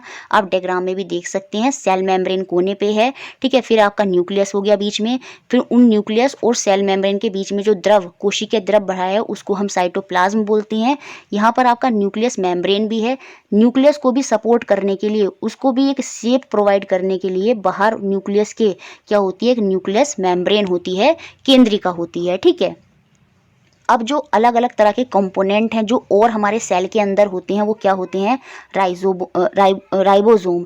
राइबोसोम क्या होते हैं, ये प्रोटीन के सिंथेसाइज में मदद करते हैं। तो क्वेश्चन बन सकता है, प्रोटीन के सिंथेसाइज में कौन हेल्प करते हैं, वो राइबोसोम होते हैं। अगर मैं माइटोकॉन्ड्रिया की बात करूं, ये भी हमारे सेल के अंदर होते हैं, इन्हें हम power house of the cell बोलते हैं। जो एनर्जी होती है वो यहीं से हमें मिलती है, या एनर्जी को स्टोर करते हैं। सेम ऐसे ही गोल्जी काय भी होते हैं। तो ये अलग अलग कंपोनेंट्स हैं जो हमारे सेल के अंदर होते हैं। इतना डिटेल में हमें नहीं देखना क्योंकि एनसीईआरटी 8 तक इतना डिटेल में नहीं है। अब देखिए जो न्यूक्लियस होता है, न्यूक्लियस के बाहर की जो लेयर होती है वो, उसको हम क्या बोलते हैं, न्यूक्लियोल्स बोलते हैं, केंद्रिका बोलते हैं। Nucleus also has a small densely spherical body, इसको हम क्या बोलते हैं, न्यूक्लियोल्स बोलते हैं, केंद्रिका बोलते हैं। ठीक है, अब देखिए जो न्यूक्लियस होता है वो हमारा कंट्रोल करता है all the function of cell. सीधा सा क्वेश्चन सीटेट में बनता है कि which part of the cell control all the function of the cell. जैसे हमारी जो पिट्यूटरी ग्लैंड होती है दिमाग के अंदर, पिट्यूटरी ग्लैंड, वो हमारा क्या कहलाता है, मास्टर कहलाता है, वही सारे फंक्शन को कंट्रोल करता है। सेम ऐसे ही जो न्यूक्लियस होता है वो सारे फंक्शन को कंट्रोल करता है हमारे सेल के। In addition the nucleus also has a thread like structure called chromosome. जो न्यूक्लियस है, केंद्रक है, उसके अंदर थ्रेड लाइक, जैसे थ्रेड होता है ना, धागे की तरह स्ट्रक्चर बने होते हैं जिनको हम क्रोमोसोम बोलते हैं, गुणसूत्र बोलते हैं। कमेंट बॉक्स में बताएंगे कि हमारी बॉडी में कितने क्रोमोसोम्स के पेयर होते हैं और कौन सा पेयर होता है जो रेस्पॉन्सिबल होता है बच्चे के लिए। पूरा डिटेल में आप उसको भी कमेंट बॉक्स में लिखकर मुझे बताएंगे। ठीक है, और क्रोमोसोम के अंदर भी क्या होते हैं, आपके जीन होते हैं जो क्या करते हैं, एक करैक्टरिस्टिक जो आपके अंदर है वो आपके बच्चों में जाए, बच्चों से और आगे जाए। तो जो करैक्टरिस्टिक्स आपके पेरेंट्स से ऑफ स्प्रिंग में जाती हैं उसको कौन करता है, जीन करता है। तो याद रखिए न्यूक्लियस होता है, क्वेश्चन बना है सीटेट में, न्यूक्लियस के अंदर क्या क्या होता है, तो क्रोमोसोम होते हैं, गुणसूत्र होते हैं, और गुणसूत्र के अंदर भी आपके जीन होते हैं। और जीन जो है वो इसमें सबसे छोटी इकाई हो जाएगी। न्यूक्लियस के अंदर जीन, क्रोमोसोम, क्रोमोसोम के अंदर जीन है, जीन के अंदर क्रोमोसोम नहीं है, क्रोमोसोम के अंदर जीन है, गुणसूत्रों के अंदर जीन होते हैं। जो एक बच्चे के अंदर गुण होते हैं जो अपने पापा मम्मी से आते हैं, वो जीन्स की वजह से आते हैं, जीन की वजह से आते हैं, जो कि हमारे न्यूक्लियस के अंदर होते हैं, और न्यूक्लियस में भी किसके अंदर, क्रोमोसोम के अंदर होते हैं। ठीक है, ये बहुत इंपॉर्टेंट पॉइंट्स हैं, बहुत बारीक पॉइंट हैं और इनको याद रखना है। और यही गलतियां आप एक सीटेट में करते हैं, इनको अच्छे से आप देख कर जाइएगा। ठीक है, the nucleus of a cell of a blue green algae. देखिए जो शैवाल होते हैं, जो काई होते हैं, जैसे मैंने बताया काई, आपने देखा होगा आपका नल वगैरह जो होता है उसके पास ग्रीन ग्रीन कलर का काई जम जाती है, तो वो आपका एल्गी ही होता है, ठीक है। तो यहाँ पर बात हो रही है जो nucleus of the cell of blue green algae is different from the multi cellular organism. इसका सेल अलग होता है। द न्यूक्लियस मेम्ब्रेन यहाँ पर क्या होती है, वो absent होती है। इनमें कोई भी न्यूक्लियस मेम्ब्रेन नहीं होती, कोई भी, याद रखिएगा, न्यूक्लियस मेम्ब्रेन के अंदर नहीं होती, जिसकी वजह से अब देखिए ये न्यूक्लियस है, ये तो आपकी सेल मेम्ब्रेन है, यहाँ पर साइटोप्लाज्म भरा है, ये आपका न्यूक्लियस है। तो न्यूक्लियस को भी मैंने बताया था ना कि स्ट्रक्चर प्रोवाइड कर रही है कौन, न्यूक्लियोज, केंद्रिका। तो इनके अंदर केंद्रिका नहीं होती। अब जब केंद्रिका, न्यूक्लियस मेम्ब्रेन ही नहीं होगी, केंद्रिका ही नहीं होगी, तो इनका कोई स्ट्रक्चर होगा नहीं। तो इसी वजह से हम ये बोलते हैं कि इनके अंदर न्यूक्लियस होता ही नहीं है। तो न्यूक्लियस इस वजह से नहीं होता क्योंकि उसका कोई स्ट्रक्चर ही नहीं होता, ठीक है। तो वो कौन से होंगे, वो ब्लू ग्रीन एल्गी होते हैं। Blue green algae other micro organism से अलग होते हैं। क्यों? क्योंकि इनके अंदर न्यूक्लियस मेम्ब्रेन नहीं है, वो केंद्रिका नहीं है, जिसकी वजह से इनका कोई स्ट्रक्चर नहीं होता। Cell without a proper nucleus, ये आपके क्या कहलाते हैं, प्रोकैरियोटिक सेल कहलाते हैं। बहुत इंपॉर्टेंट पॉइंट है सीटेट के लिए। प्रोकैरियोटिक सेल कौन से होते हैं, जिनके अंदर न्यूक्लियस नहीं होता। ऐसे ही आता है कि न्यूक्लियस किसके अंदर नहीं होता, वो प्रोकैरियोटिक होंगे, जिसमें क्या आ जाएंगे, आपके शैवाल आ जाएंगे। वो न्यूक्लियस कहने का मतलब क्या है कि उनकी कोई शेप नहीं है, क्योंकि वहाँ पर एक आपकी जो न्यूक्लियर मेम्ब्रेन होनी चाहिए जो उसको स्ट्रक्चर प्रोवाइड करती, वो वहाँ पर नहीं है। प्रॉपर न्यूक्लियस वहाँ पर नहीं होता, या फिर हम कहते हैं न्यूक्लियस इज अब्सेंट। यहाँ पर न्यूक्लियस अब्सेंट होता है। न्यूक्लियस तो होता है लेकिन न्यूक्लियस मेम्ब्रेन नहीं होती। लेकिन आप फिर भी ये याद रखेंगे, न्यूक्लियस यहाँ पर नहीं होता। वो आपके क्या होते हैं, प्रोकैरियोटिक सेल होते हैं। और वो सेल जिनके अंदर न्यूक्लियस होता है, जैसे हमारे सेल होते हैं और उनमें पूरी न्यूक्लियस मेम्ब्रेन होती है, वो आपके क्या कहलाते हैं, यूकैरियोटिक सेल कहलाते हैं। Cell in which the nucleus is found with membrane, एक पूरी अपनी उनकी एक केंद्रिका होती है, प्रॉपर स्ट्रक्चर तरीके से केंद्रिका होती है। वो न्यूक्लियस, वो केंद्रक आपके क्या कहलाते हैं, वो यूकैरियोटिक सेल कहलाते हैं, जो हमारी बॉडी में है।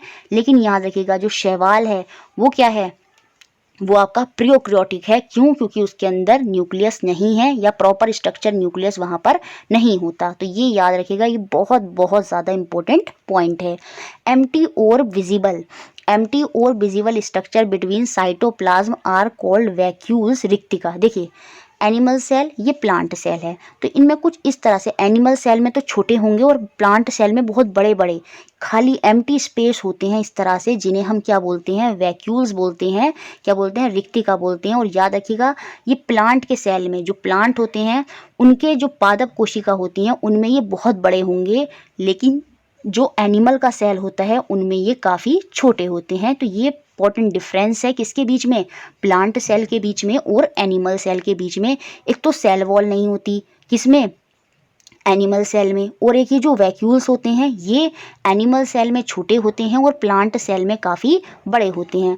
देखिए इसके अलावा जो प्लांट्स होते हैं उनकी जो पत्तियां, लीव्स होती हैं वो ग्रीन होती हैं, और वो ग्रीन किसकी वजह से होती हैं, ग्रीन प्लास्टिड की वजह से, जिनके अंदर क्लोरोफिल होता है, वो क्लोरोफिल को कंटेन करती हैं। उस क्लोरोफिल को ही हम क्या बोलते हैं, क्लोरोप्लास्ट बोलते हैं, हरित लवक बोलते हैं। और ये क्लोरोप्लास्ट खाली प्लांट सेल में होता है, जो उनको ग्रीन कलर प्रोवाइड करता है। उसके बाद देखिए ये एनिमल सेल है और ये प्लांट सेल है, दोनों में सेल मेम्ब्रेन होती है। और देखिए प्लांट सेल जो है उसमें एक एक्स्ट्रा सेल वॉल है, कोशिका भित्ति है। यहाँ पर जो देखिए वैक्यूल्स हैं ये छोटे छोटे हैं, लेकिन एनिमल सेल में यही वैक्यूल, यही रिक्तिका बहुत बड़ी है। बाकी केंद्रक है, न्यूक्लियस है। तो सारे डिफरेंसेस मैंने आपको अच्छे से समझा दिए हैं, और यहाँ से क्वेश्चन बनेंगे, तो आप इन सबको ध्यान अच्छे से रखिएगा। इसके बाद जो नेक्स्ट अब हम पढ़ने वाले हैं वो है न्यूट्रिशन इन प्लांट, पादपों में पोषण। ठीक है, किस तरह से जो एनिमल्स होते हैं, प्लांट होते हैं, ठीक है। देखिए अब हम समझेंगे न्यूट्रिशन इन प्लांट, पादपों में पोषक। कैसे जो प्लांट होते हैं वो अपना फूड जो है वो बनाते हैं या लेते हैं, वो सारा हमें समझना है, जो उनकी ग्रोथ में हेल्प करता है। देखिए बहुत से ऑर्गेनिज्म या बहुत से प्लांट ऐसे होते हैं वो अपना फूड खुद से बनाते हैं, और यही प्रोसेस जो होता है, जब प्लांट अपना फूड खुद से बना रहा होता है, उसी ही प्रोसेस को हम ऑटोट्रॉपिक बोलते हैं। और ऐसे प्लांटों को हम क्या बोलते हैं, जो अपना भोजन खुद बनाते हैं। जैसे फोटोसिंथेसिस में प्लांट क्या करते हैं, अपना भोजन खुद, अपना फूड खुद बना रहे हैं, तो ऐसे प्लांट प्लांट हमारे स्वपोषी होते हैं, याद रखिए ऑटोट्रॉप्स होते हैं जो अपना फूड खुद से बनाते हैं। बाकी जो अदर ऑर्गेनिज्म जैसे हम या एनिमल, जितने भी अदर ऑर्गेनिज्म, हम भी एनिमल कैटेगरी में ही आते हैं, और जितने भी ऑर्गेनिज्म जो रेडीमेड फूड लेते हैं जो पहले से ही प्लांट ने बना दिया है, तो वो एनिमल जो दूसरे के फूड पर डिपेंडेंट हैं वो आपके हेट्रोट्रॉप्स होते हैं, विषमपोषी होते हैं। जैसे कि हम प्लांट के फ्रूट, वेजिटेबल, लीव्स, इन सब पर डिपेंडेंट है। हम रेडीमेड फूड ले रहे हैं कहाँ से? प्लांट से। तो जो रेडीमेड फूड लेते हैं, खुद से नहीं बनाते, वो एनिमल या ऑर्गेनिज्म आपके क्या कहलाते हैं? वो आपके हेट्रोट्रॉप्स कहलाते हैं, विषमपोषी कहलाते हैं। तो ये डिफरेंस आप याद रखेंगे ऑटोट्रॉप्स और हेट्रोट्रॉप्स के बीच में। अब हम समझेंगे प्रकाश संश्लेषण, फोटोसिंथेसिस क्या होता है, कैसे प्लांट अपना खाना खुद से बनाते हैं। देखिए, leaves are the food factories of plant. Leave को ही हम किचन भी बोलते हैं या फूड फैक्ट्री बोलते हैं, क्योंकि जितने भी सब्सटेंसेस रूट्स के थ्रू या जो भी हम कार्बन डाइऑक्साइड ले रहे हैं वो सब आके लीव्स में जैसे किचन में सारा सामान होता है, सेम ऐसे ही लीव में जाकर सब चीज़ें इकट्ठा हो जाती हैं। वहाँ पर जब सन की रेज आती हैं तो जो लीव्स के अंदर क्लोरोफिल पहले से है वो एक्टिवेट हो जाता है, और उसके थ्रू ही वो जो खाना होता है वो पूरा प्रोसेस कंप्लीट वहाँ पर करते हैं। उसे ही हम फोटोसिंथेसिस, प्रकाश संश्लेषण बोलते हैं। ठीक है, तो क्वेश्चन बनेगा, which part of plant are known as food factory of plant या किचन ऑफ द प्लांट? तो याद रखिएगा वो लीव्स होती हैं, पत्तियां होती हैं। द सिंथेसाइज, जो संश्लेषण होता है फूड का, जो प्रोसेस होता है बनने का, in plant occur in leaves, वो लीव्स के अंदर ही होता है। Therefore all the raw material जो हम रूट से लेते हैं, जैसे नाइट्रोजन वगैरह हो गई, या रूट से जो जितने भी इंपॉर्टेंट तत्व होते हैं सॉइल के, वो प्लांट लेता है ना, और मिनरल्स हो गए, है ना, वो सारे जो चीज़ें रॉ मटेरियल जो प्लांट ले रहा है रूट्स के थ्रू, वाटर, मिनरल जो कि प्रेजेंट होते हैं सॉइल में, are absorbed by the root and transported to the leave. वो सब जाकर कहाँ इकट्ठे हो जाते हैं? वो सब जाकर लीव्स में चले जाते हैं, और लीव्स फिर क्या करती है? उन सब की हेल्प से क्या बनाती है? खाना बनाती है, भोजन का पूरा प्रोसेस वहीं जाकर कंप्लीट हो जाता है। तो रॉ मटेरियल जैसे वाटर, मिनरल जो प्लांट को चाहिए होते हैं वो सॉइल से एब्जॉर्ब करते हैं रूट्स के थ्रू, और उसको ट्रांसपोर्ट कर देते हैं कहाँ पर? लीव्स में, पत्तियों में। ठीक है, कार्बन डाइऑक्साइड जो एयर में है वो प्लांट के थ्रू प्लांट के अंदर कैसे आती है? तो वो जो प्लांट के अंदर आएगी कार्बन डाइऑक्साइड, वो टेकन होती है किससे? टिनी pores present on the surface of the leaves. जो टिनी पोर्स, जो छिद्र होते हैं लीव्स के अंदर, वहाँ से वो छिद्र क्या करते हैं? जो कार्बन डाइऑक्साइड एयर में है उसको वहाँ से लेते हैं, और these pores are surrounded by guard cell. और ये जो पोर्स होते हैं ये गार्ड सेल से सराउंड होते हैं, और यही पोर्स जो कार्बन डाइऑक्साइड को ले रहे हैं इन्हें ही हम क्या बोलते हैं? स्टोमेटा बोलते हैं, रंध्र बोलते हैं।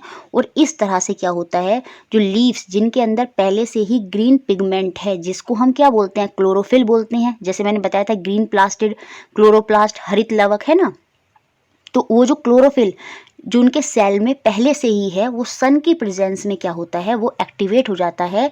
It help leaves to capture the energy of the cell. अब खाना बनाने के लिए जैसे हमारे यहाँ पर एलपीजी गैस चाहिए होती है, सेम ऐसे प्लांट के जो रॉ मटेरियल हैं वो सारे इकट्ठे जाकर लीव्स में हो तो गए, लेकिन अब वो कंप्लीट कैसे होंगे? तो उसके लिए एनर्जी चाहिए। वो एनर्जी कौन देता है? वो एनर्जी सन देता है, और उस एनर्जी को एब्जॉर्ब कौन करता है? वो क्लोरोफिल करता है।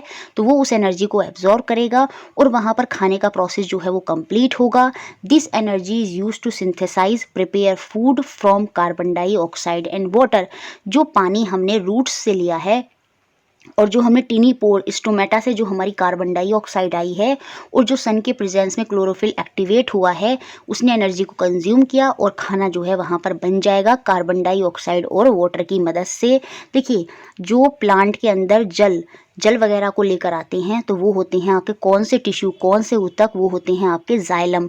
लेकिन जो अदर सब्सटेंस, जो अदर पार्ट्स में अदर मिनरल्स, खनिज वगैरह चाहिए, भोजन जो सॉलिड मटेरियल चाहिए होता है प्लांट्स को, वो किसके थ्रू आता है? वो किसके थ्रू ट्रांसपोर्ट्स होता है प्लांट में? वो कौन से ऊतक हैं, वो कौन से टिश्यू हैं? तो वो आपके होते हैं फ्लूइम। तो याद रखिए, जल का ट्रांसपोर्ट प्लांट में कौन कराते हैं? वो जाइलम टिश्यू कराते हैं। लेकिन अदर सब्सटेंसेस जो खनिज हैं, लवण हैं, मिनरल्स हैं, उनका ट्रांसपोर्ट कौन कराते हैं? उनका ट्रांसपोर्ट फ्लूइम कराते हैं। तो याद रखिएगा, जाइलम और फ्लूइम टिश्यू जो कि हमारे प्लांट में भोजन को ट्रांसपोर्ट कराते हैं। ठीक है, अब देखिए जो केमिकल रिएक्शन होती है यहाँ पर, क्योंकि ये केमिकल चेंज है, फोटोसिंथेसिस भी क्या है, एक केमिकल चेंज है। और यहाँ पर जो केमिकल रिएक्शन होती है वो होती है क्या, जो कार्बन डाइऑक्साइड उन्होंने एयर से ली और जो वाटर उन्होंने सॉइल से लिया, वो दोनों रिएक्ट करेंगे सन की प्रेजेंस में क्लोरोफिल की वजह से। ठीक है, सन के प्रकाश में क्लोरोफिल एक्टिवेट हो गया, उसने एनर्जी को कंज्यूम किया और प्रोसेस वहाँ पर शुरू होगा। और वहाँ पर आपका जो खाना है, जो कार्बन डाइऑक्साइड है सॉरी, उनके लिए खाना है वो कार्बोहाइड्रेट में बदल जाता है, जिसे हम स्टार्च बोलते हैं। अगर प्लांट के अंदर स्टार्च बन गया है तो समझ लीजिएगा फोटोसिंथेसिस वहाँ पर कंप्लीट हो गया है। तो कार्बोहाइड्रेट जो है वो आपके क्या होते हैं, बाद में स्टार्च में कन्वर्ट हो जाते हैं। और ऑक्सीजन O2 जो होती है वो फोटोसिंथेसिस में दिन के समय रिलीज होती है। याद रखिएगा फोटोसिंथेसिस खाली दिन के समय होता है, रात के समय फोटोसिंथेसिस प्लांट नहीं करते। दिन के समय दो चीज़ करते हैं प्लांट, फोटोसिंथेसिस भी करते हैं और रेस्पिरेशन भी करते हैं, श्वसन भी करते हैं। लेकिन रात के समय प्लांट खाली रेस्पिरेशन करते हैं, श्वसन करते हैं। और रेस्पिरेशन में प्लांट कार्बन डाइऑक्साइड को बाहर निकालते हैं, याद रखिएगा। तभी तो कहते हैं पेड़ों के नीचे रात में नहीं सोना चाहिए, क्योंकि रेस्पिरेशन में प्लांट कार्बन डाइऑक्साइड बाहर निकालते हैं। लेकिन दिन के समय प्लांट कार्बन डाइऑक्साइड निकाल तो रहे हैं, लेकिन फोटोसिंथेसिस में जो ऑक्सीजन निकालते हैं वो इस कार्बन डाइऑक्साइड से ज़्यादा होती है। इसलिए दिन के समय हम कहते हैं प्लांट जो हैं वो ऑक्सीजन देते हैं।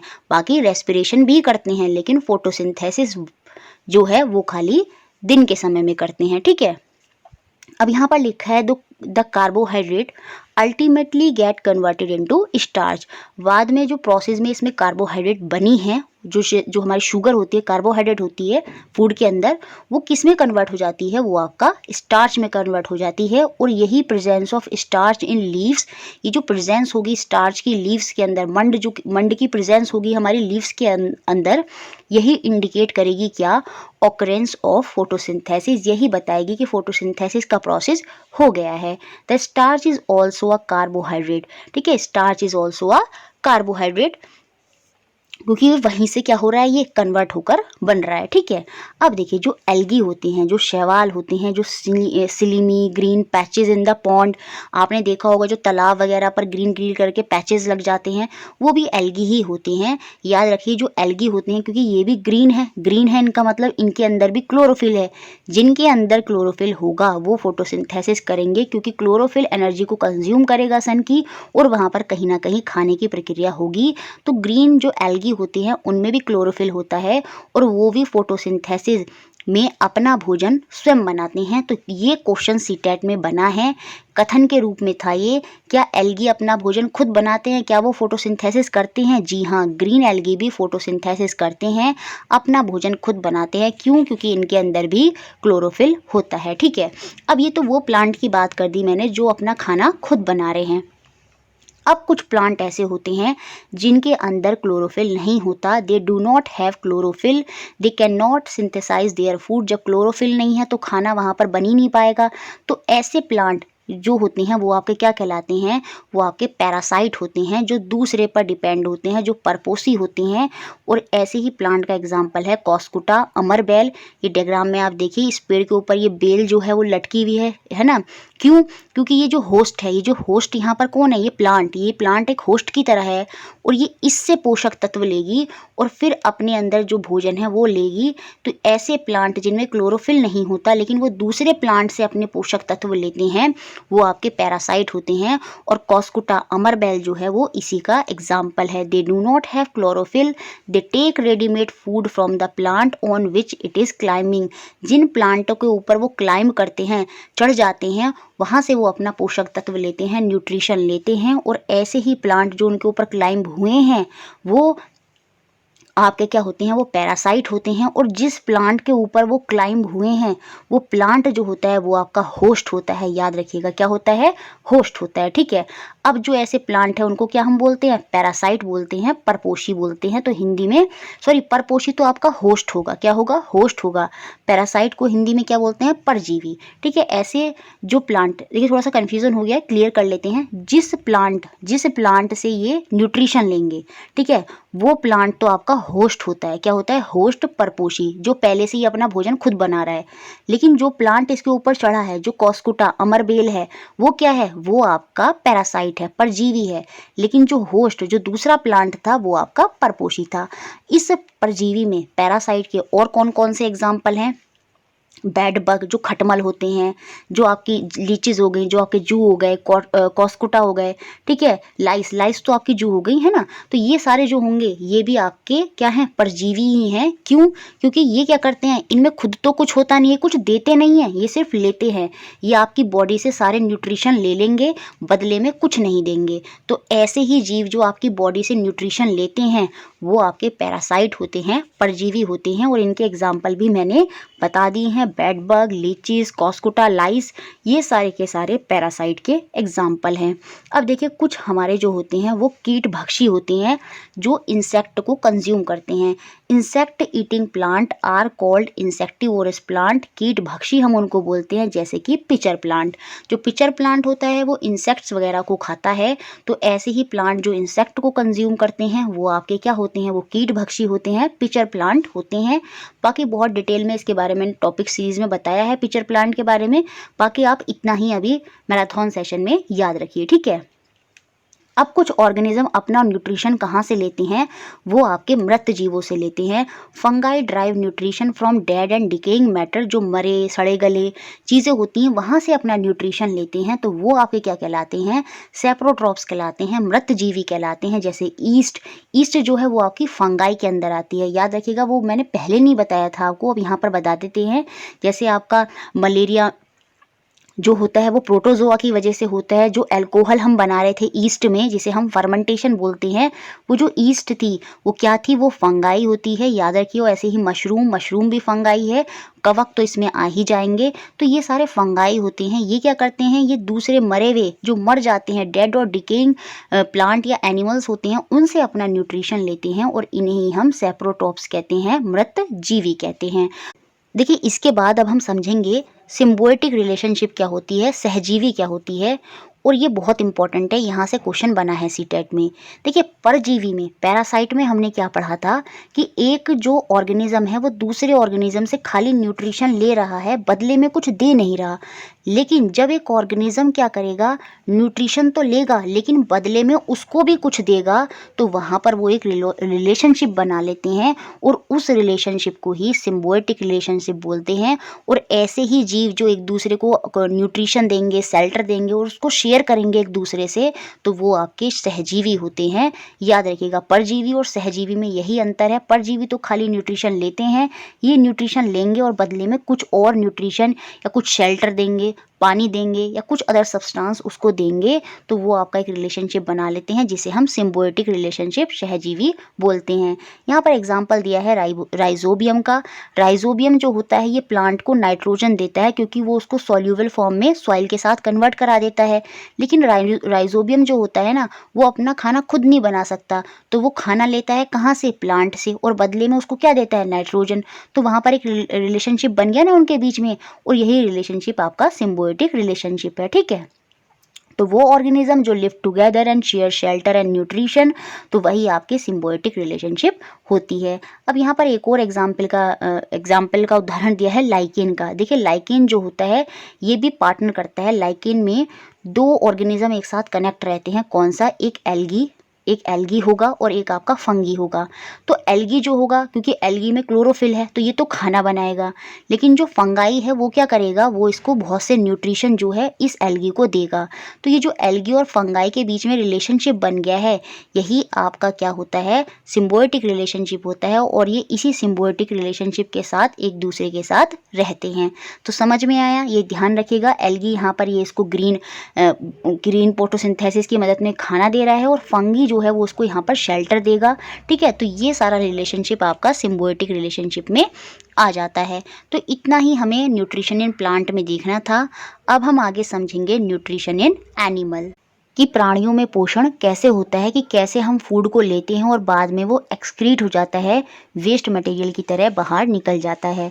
We take food through mouth, हम अपने माउथ से फूड लेते हैं, उसको डाइजेस्ट करते हैं और उसमें से जितने भी इंपॉर्टेंट कंपोनेंट्स होते हैं उनको यूटिलाइज करते हैं और फिर बाद में वेस्ट मटेरियल को एक्सक्रीट कर देते हैं।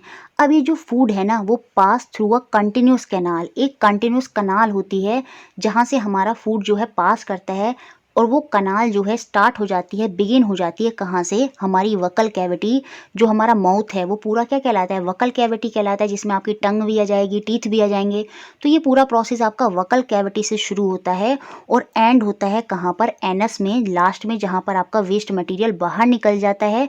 तो पूरी एक कनाल होती है, एक पूरा पाइप होता है, इस तरह से हम समझ सकते हैं, जो आपका वकल कैविटी से शुरू होकर एंड होता है कहाँ पर, एनस पर।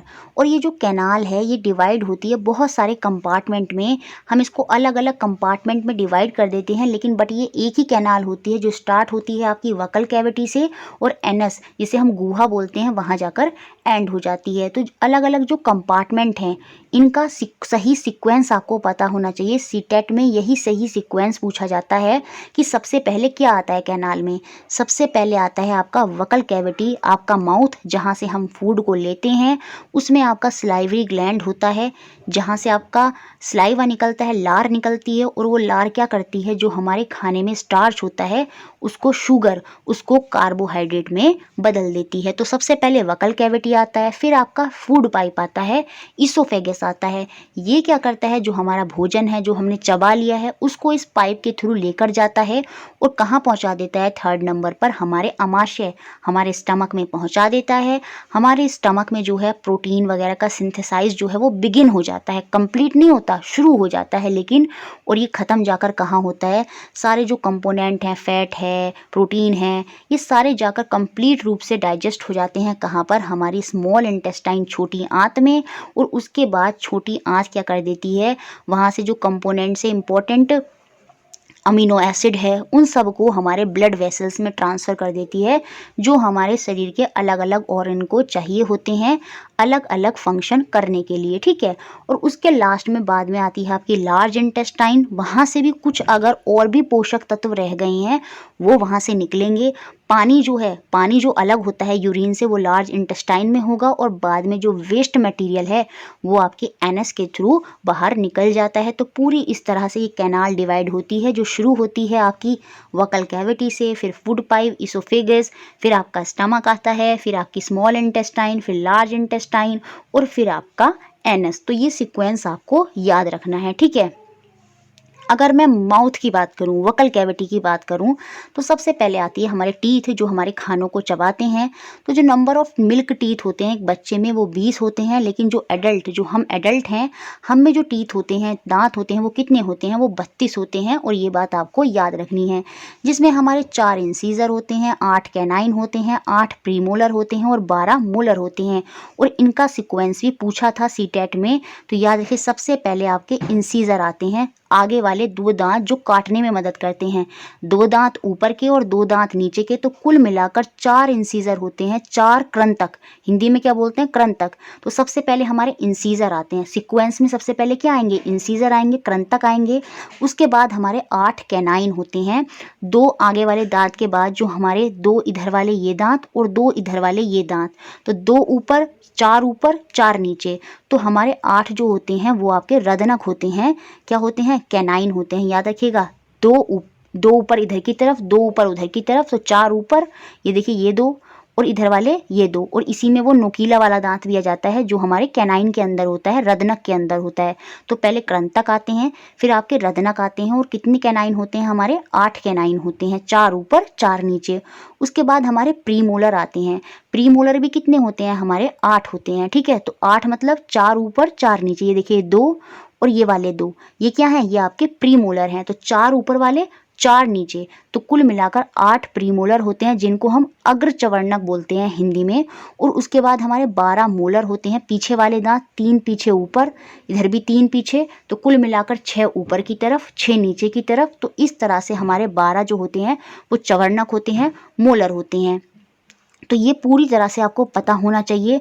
4 तो हमारे इंसीजर हैं, 8 कैनाइन हैं, 8 प्रीमोलर और 12 molar. 4 8 8 12 incisor, canine, premolar, molar, ये सीक्वेंस है। कृंतक, रदनक, अग्रचवर्णक, चवर्णक, इंसीजर, कैनाइन, प्रीमोलर, मोलर। तो ये पूरा सीक्वेंस आपको याद रखना है एक तो, ठीक है। और ये बहुत इंपॉर्टेंट सीक्वेंस है।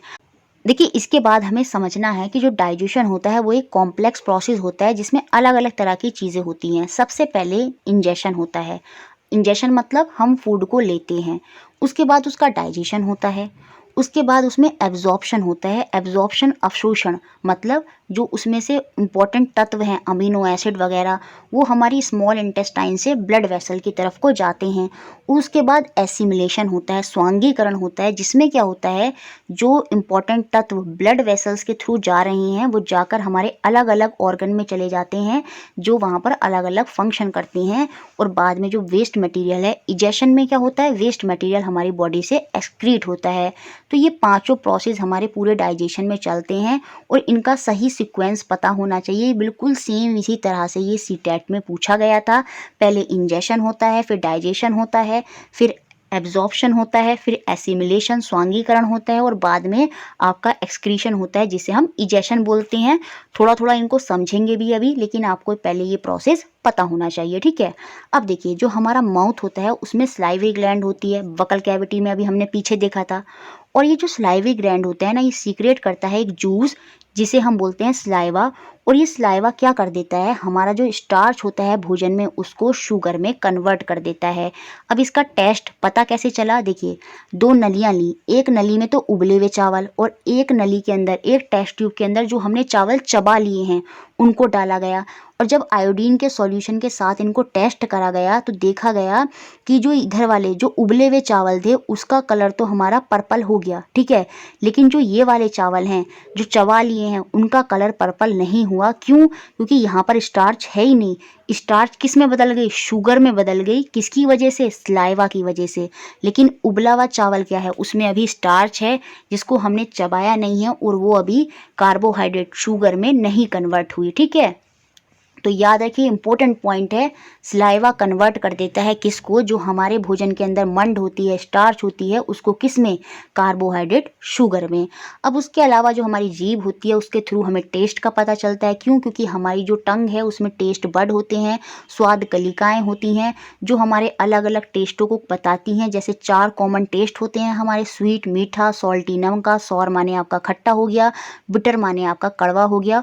और ये सब आप किसकी वजह से फील कर पाते हैं, टेस्ट बड, स्वाद कलिकाएं जो हमारी टंग के ऊपर प्रेजेंट होती हैं उनकी वजह से आप ये कर पाते हैं, ठीक है। तो इतनी बात आपको टंग और माउथ में याद रखनी है। अब आता है स्टमक। पहले आएगा इसोफेगस। इसोफेगस से क्या होगा, जो आपने खाना चबाया है वो संकुचन करते हुए वो पाइप जो होता है इसोफेगस वो ऊपर नीचे होगा, पहले अंदर आएगा फिर बाहर होगा, ताकि जो फूड है वो नीचे की तरफ को आसानी से खिसक जाए। और खिसकते खिसकते फूड आके कहाँ तक आता है, आपके स्टमक तक आता है, ठीक है। The inner lining of the stomach, जो हमारा स्टमक है, अमाशय है, उसकी जो इनर लाइनिंग है वो सीक्रेट करती है क्या, म्यूकस, हाइड्रोक्लोरिक एसिड और साथ में कुछ डाइजेस्टिव जूसेस जिसे हम जठर ग्रंथि ये बोलते हैं, और वो वहाँ पर निकालती है क्या, जठर रस, ठीक है। तो याद रखिए इनर लाइनिंग जो स्टमक की होती है वो क्या सीक्रेट करती है, वो म्यूकस निकालती है। कौन सा एसिड, हाइड्रोक्लोरिक एसिड, और साथ में कुछ डाइजेस्टिव जूसेस भी वहाँ पर निकलते हैं। ये जो म्यूकस होता है ये प्रोटेक्ट करता है हमारी लाइनिंग ऑफ स्टमक की। स्टोमेटा याद आ रहा है, स्टमक की, जो हमारी स्टमक होता है, जो हमारा आमाशय होता है, उसकी जो लाइनिंग है उसको प्रोटेक्ट कौन करता है, ये म्यूकस, ठीक है। याद रखिए म्यूकस जो है वो उसको प्रोटेक्ट करता है। और ये जो हाइड्रोक्लोरिक एसिड है ये बहुत इंपॉर्टेंट पॉइंट है। ये जो कुछ बैक्टीरिया होते हैं जो हमारे भोजन के साथ, हमारे फूड के साथ हमारे अंदर शरीर के एंटर कर जाते हैं, उनको किल कर देते हैं, उनको मार देता है। याद रखिए तो हाइड्रोक्लोरिक एसिड बहुत इंपॉर्टेंट रोल प्ले करता है। The acid kill many bacteria that enter along with the food and make the medium in the stomach acidic. और उसको कैसा बना देता है, वो हमारे स्टमक में जो फूड है उसके मीडियम को कैसा बना देता है, एसिडिक बना देता है। और जो डाइजेस्टिव जूसेस भी एक्सक्रीट हो रहे थे वो ब्रेक डाउन करेंगे the protein into the simpler substances. जो प्रोटीन है उसको सिंपल सब्सटेंस में ब्रेक करना शुरू कर देते हैं आपके डाइजेस्टिव जूसेस। तो इतना ही काम आपके स्टमक में होता है। उसके बाद स्टमक से आपका जो भोजन है वो कहाँ जाता है, हमारी स्मॉल इंटेस्टाइन छोटी आंत में जाता है। और ये एक हाईली क्वाइल्ड मतलब मुड़ी मुड़ी सी होती है और ये अबाउट 7.5 मीटर लॉन्ग होती है, ये लंबी होती है।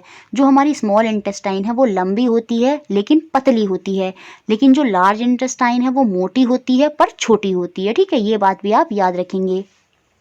अब जो स्मॉल इंटेस्टाइन होती है ये रिसीव करती है secretion from the liver and the pancreas. जो हमारा लीवर है, लीवर क्या होता है, हमारी याद रखना ये ग्रंथि है। और लीवर जो होता है वो हमारे शरीर का सबसे लार्जेस्ट ग्लैंड है। अगर क्वेश्चन एग्जाम में आए और सीटेट में आया है which of the following is the largest gland in our body, तो जो हमारी ग्रंथि है, सबसे बड़ी ग्रंथि कौन सी है हमारे शरीर की, वो लीवर ही है। और लीवर कुछ जूसेस को निकालता है, जैसे पित्त को निकालता है। जो पित्त रस होता है वो पित्त, जो बाइल होता है वो पित्त को कौन सीक्रेट करता है, वो लीवर करता है।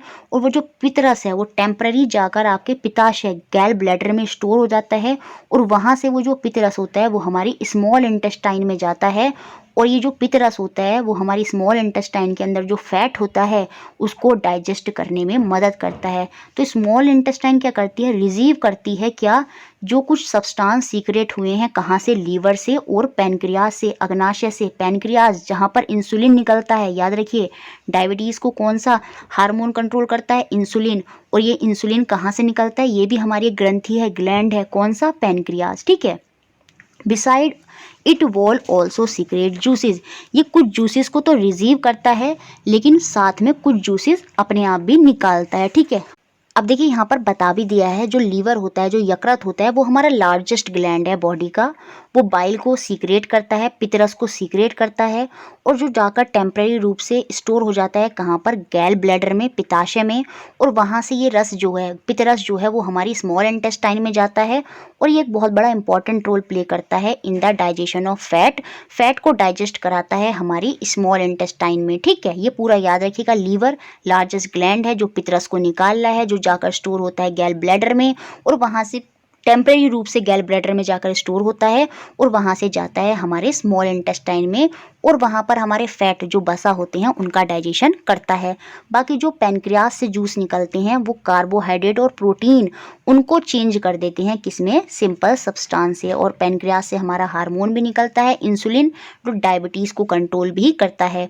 और कुछ जूसेस निकलते हैं जो स्मॉल इंटेस्टाइन में जाते हैं और स्मॉल इंटेस्टाइन के अंदर जो कार्बोहाइड्रेट और प्रोटीन अभी पूर्ण रूप से डाइजेस्ट नहीं हुए हैं उनको कन्वर्ट करते हैं सिंपल सब्सटेंस में। ठीक है, अब देखिए जो स्मॉल इंटेस्टाइन में फूड है जो डाइजेस्ट हो रहा है वो जाकर रीच करता है कहाँ, lower part of the small intestine में। और वहाँ पर जो इंटेस्टाइन के जो जूसेस खुद से निकल रहे हैं वो उस पूरे प्रोसेस को कंप्लीट कर देते हैं और पूरा डाइजेशन वहाँ पर कंप्लीट हो जाता है। जितने भी अदर सब्सटेंस, जितने भी कंपोनेंट हैं वो सारे वहाँ पर फुली रूप से डाइजेस्टेड हो जाते हैं। The partly digested food now reach the lower part of the small intestine. Lower part में जाता है स्मॉल इंटेस्टाइन के और वहाँ पर जो इंटेस्टाइन के हमारे जूस हैं वो इस प्रोसेस को कंप्लीट कर देते हैं और सारे कंपोनेंट आपके डाइजेस्ट हो जाते हैं। कार्बोहाइड्रेट तो आपका ब्रेक हो जाता है सिंपल शुगर में, जैसे कि ग्लूकोज। फैट आपका फैटी एसिड और ग्लिसरॉल में बदल जाता है और प्रोटीन आपका अमीनो एसिड में बदल जाता है।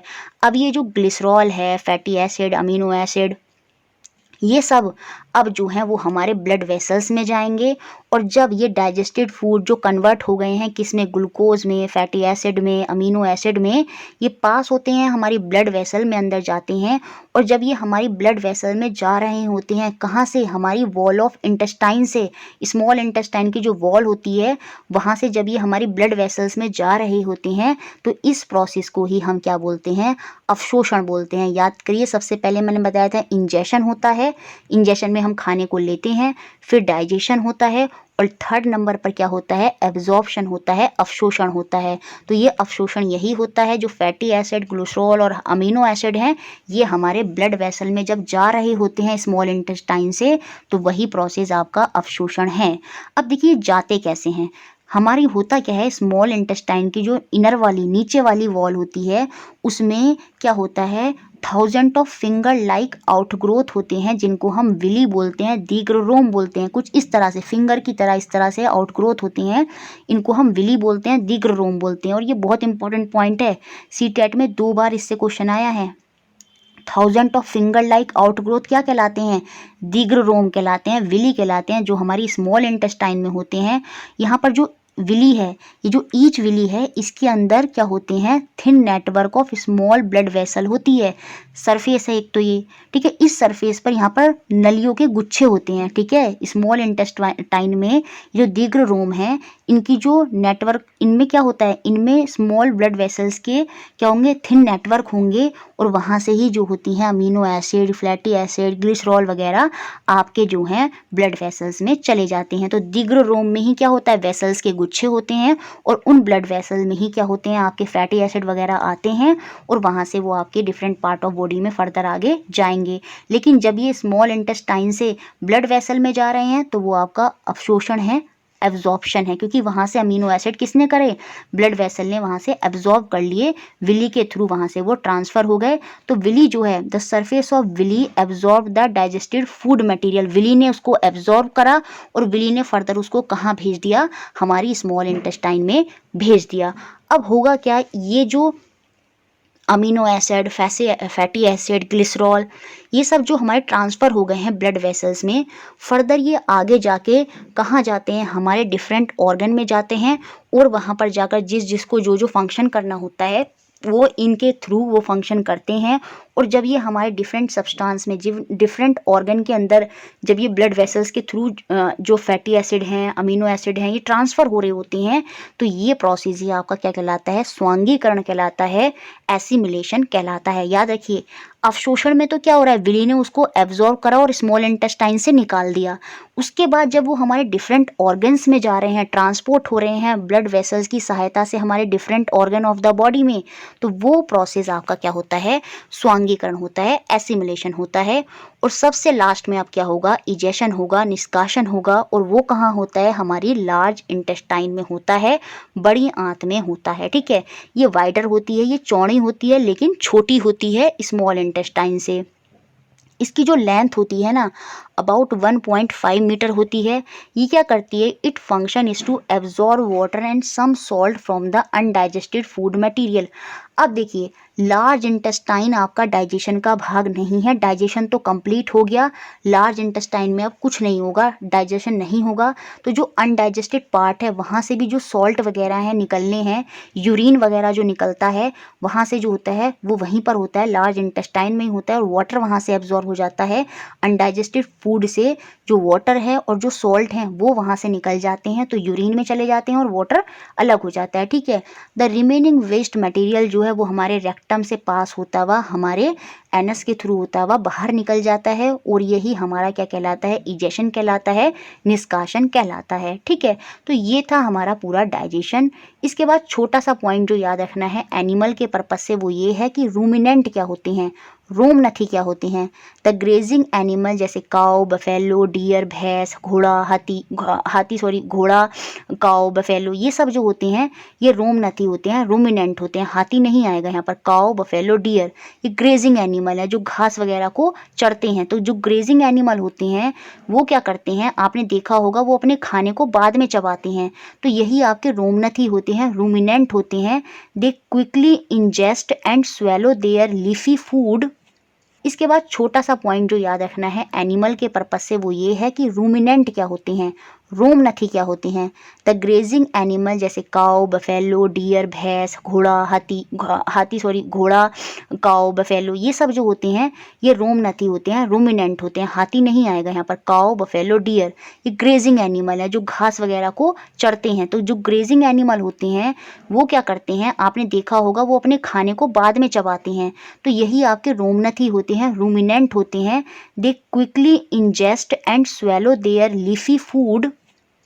देखिए, इसके बाद इसमें एक छोटा सा पॉइंट है वो, और आपको बहुत इंपॉर्टेंट है, समझना है कि रोमनथी, रूमिनेंट क्या होते हैं।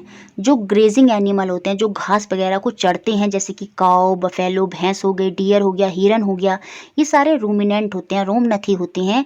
ये क्या करते हैं? They quickly ingest, swallow their leafy food and store in their rumen. ये अपने स्टमक के, इनका जो स्टमक होता है वो 4 हिस्सों में बटा हुआ होता है, तो ये अपने स्टमक जहाँ रूमन होता है उस वाले पार्ट में ये जो थोड़ा सा भोजन उसको क्विकली इंजेस्ट करते हैं, जल्दी से उस भोजन को अपने अंदर लेते हैं, उसको निगल लेते हैं। ठीक है, और कहाँ पर स्टोर कर लेते हैं, अपने रूमन, अपने पेट के अंदर स्टोर कर लेते हैं और बाद में उस फूड को वापस लाते हैं अपने माउथ में और फिर च्यू करते हैं उसको पीसफुली। जैसे आपने देखा होगा भैंस वगैरह, गाय वगैरह बाद में खाने को चबाते रहते हैं, तो वो ऐसे ही करते हैं। वो क्या करते हैं, पहले भोजन को क्विकली इंजेस्ट कर देंगे, उसको स्वेलो कर लेंगे अपने रूमन के अंदर, है ना। और वो जो खाना होता है वो कड कहलाता है। क्या कहलाता है, कड। उसको वहाँ पर स्टोर करते हैं और फिर बाद में वो वापस लाते हैं उस फूड को, ठीक है, अपने माउथ में, और फिर उसको च्यू करते हैं पीसफुली। तो वो आपके रूमिनेंट होते हैं, रोमनथी होते हैं, तो याद रखिएगा। उसके अलावा जो अमीबा होता है वो इंजेस्ट करता है अपने फूड को विद द हेल्प ऑफ इस फॉल्स फीट कॉल्ड सूडोपोडिया। ये तो मैंने दिखा दिया था, पहले भी बता दिया था।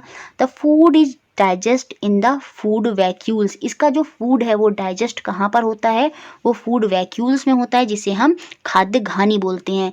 ये दोनों पॉइंट, रूमिनेंट और ये खाद्य घानी वाला पॉइंट, दोनों एग्जाम में पूछे गए हैं। अमीबा जो है इंजेस्ट करता है फूड को फॉल्स फीट सूडोपोडिया के थ्रू, और इसका जो फूड है वो डाइजेस्ट कहाँ होता है, फूड वैक्यूल्स में, खाद्य धानी में। इसके बाद ये लास्ट क्वेश्चन है, इससे एक टॉपिक भी क्लियर हो जाएगा और ये जो सीटेट में क्वेश्चन आया है वहाँ से ये समझ में भी आ जाएगा। देखिए, कोई जंतु कैल्शियम कार्बोनेट के कठोर कवच वाले जंतुओं के कोमल भागों को खाने के लिए अपने मुख से अपना आमाशय बाहर निकालता है, अपने स्टमक को अपने माउथ से बाहर निकालता है। कवच को खोलने और कोमल पदार्थों को खाने के पश्चात आमाशय जंतु के शरीर में वापस चला जाता है, जहां आहार धीरे धीरे पचता है। उस जंतु का नाम बताना है हमें, उस एनिमल का नाम बताना है। एक एनिमल है जो अपने स्टमक को बाहर निकालता है सॉफ्ट मटेरियल को खाने के लिए, अपनी हार्ड शेल को खोलता है, और एक बार जब उनको खा निगल लेता है तो उसके बाद जो उसका पेट है वो फिर से वापस अंदर चला जाता है। तो हमें बताना है ये कौन सा एनिमल है। तो याद रखिए ये आपकी स्टार फिश होती है, तारा मछली होती है। ये इंपॉर्टेंट है, एनसीईआरटी में अलग से बताया भी गया है और ये क्वेश्चन भी बना है सीटेट में, तो ये फिर से याद रखना है। अ animal pop out it stomach through its mouth to eat the soft material of those animal which have covered by the hard shell of calcium carbonate। उन एनिमल के सॉफ्ट मटेरियल को खाती है जो एनिमल कवर्ड होते हैं किससे, calcium carbonate की, कैल्शियम कार्बोनेट की शेल से। ठीक है, जैसे ही after opening the shell and eating the soft material of material, जैसे शेल ओपन होगी तो उसमें से सॉफ्ट मटेरियल को वो खा लेगी और स्टमक को फिर से अपनी बॉडी के अंदर वापस ले जाएगी और वहाँ पर उसको फिर बाद में स्लोली डाइजेस्ट करती है। तो वो कौन सा एनिमल है, वो आपका तारा मछली है, स्टार फिश है। ठीक है, तो ये सब था आपका, बहुत सारा पढ़ाया, मैं भी काफ़ी थक गई हूँ। वीडियो प्लीज़ अच्छी लगी है तो प्लीज़ स्टूडेंट्स उसको लाइक कर दें, शेयर बहुत करना है, बहुत मेहनत लग रही है इन सब में और आप ही के लिए हम ये मेहनत कर रहे हैं ताकि आप बहुत अच्छा स्कोर करें। तो शेयर ज़रूर कर दें, लाइक भी ज़रूर करें और इसी तरह हमारे साथ जुड़े रहें। Thank you for watching.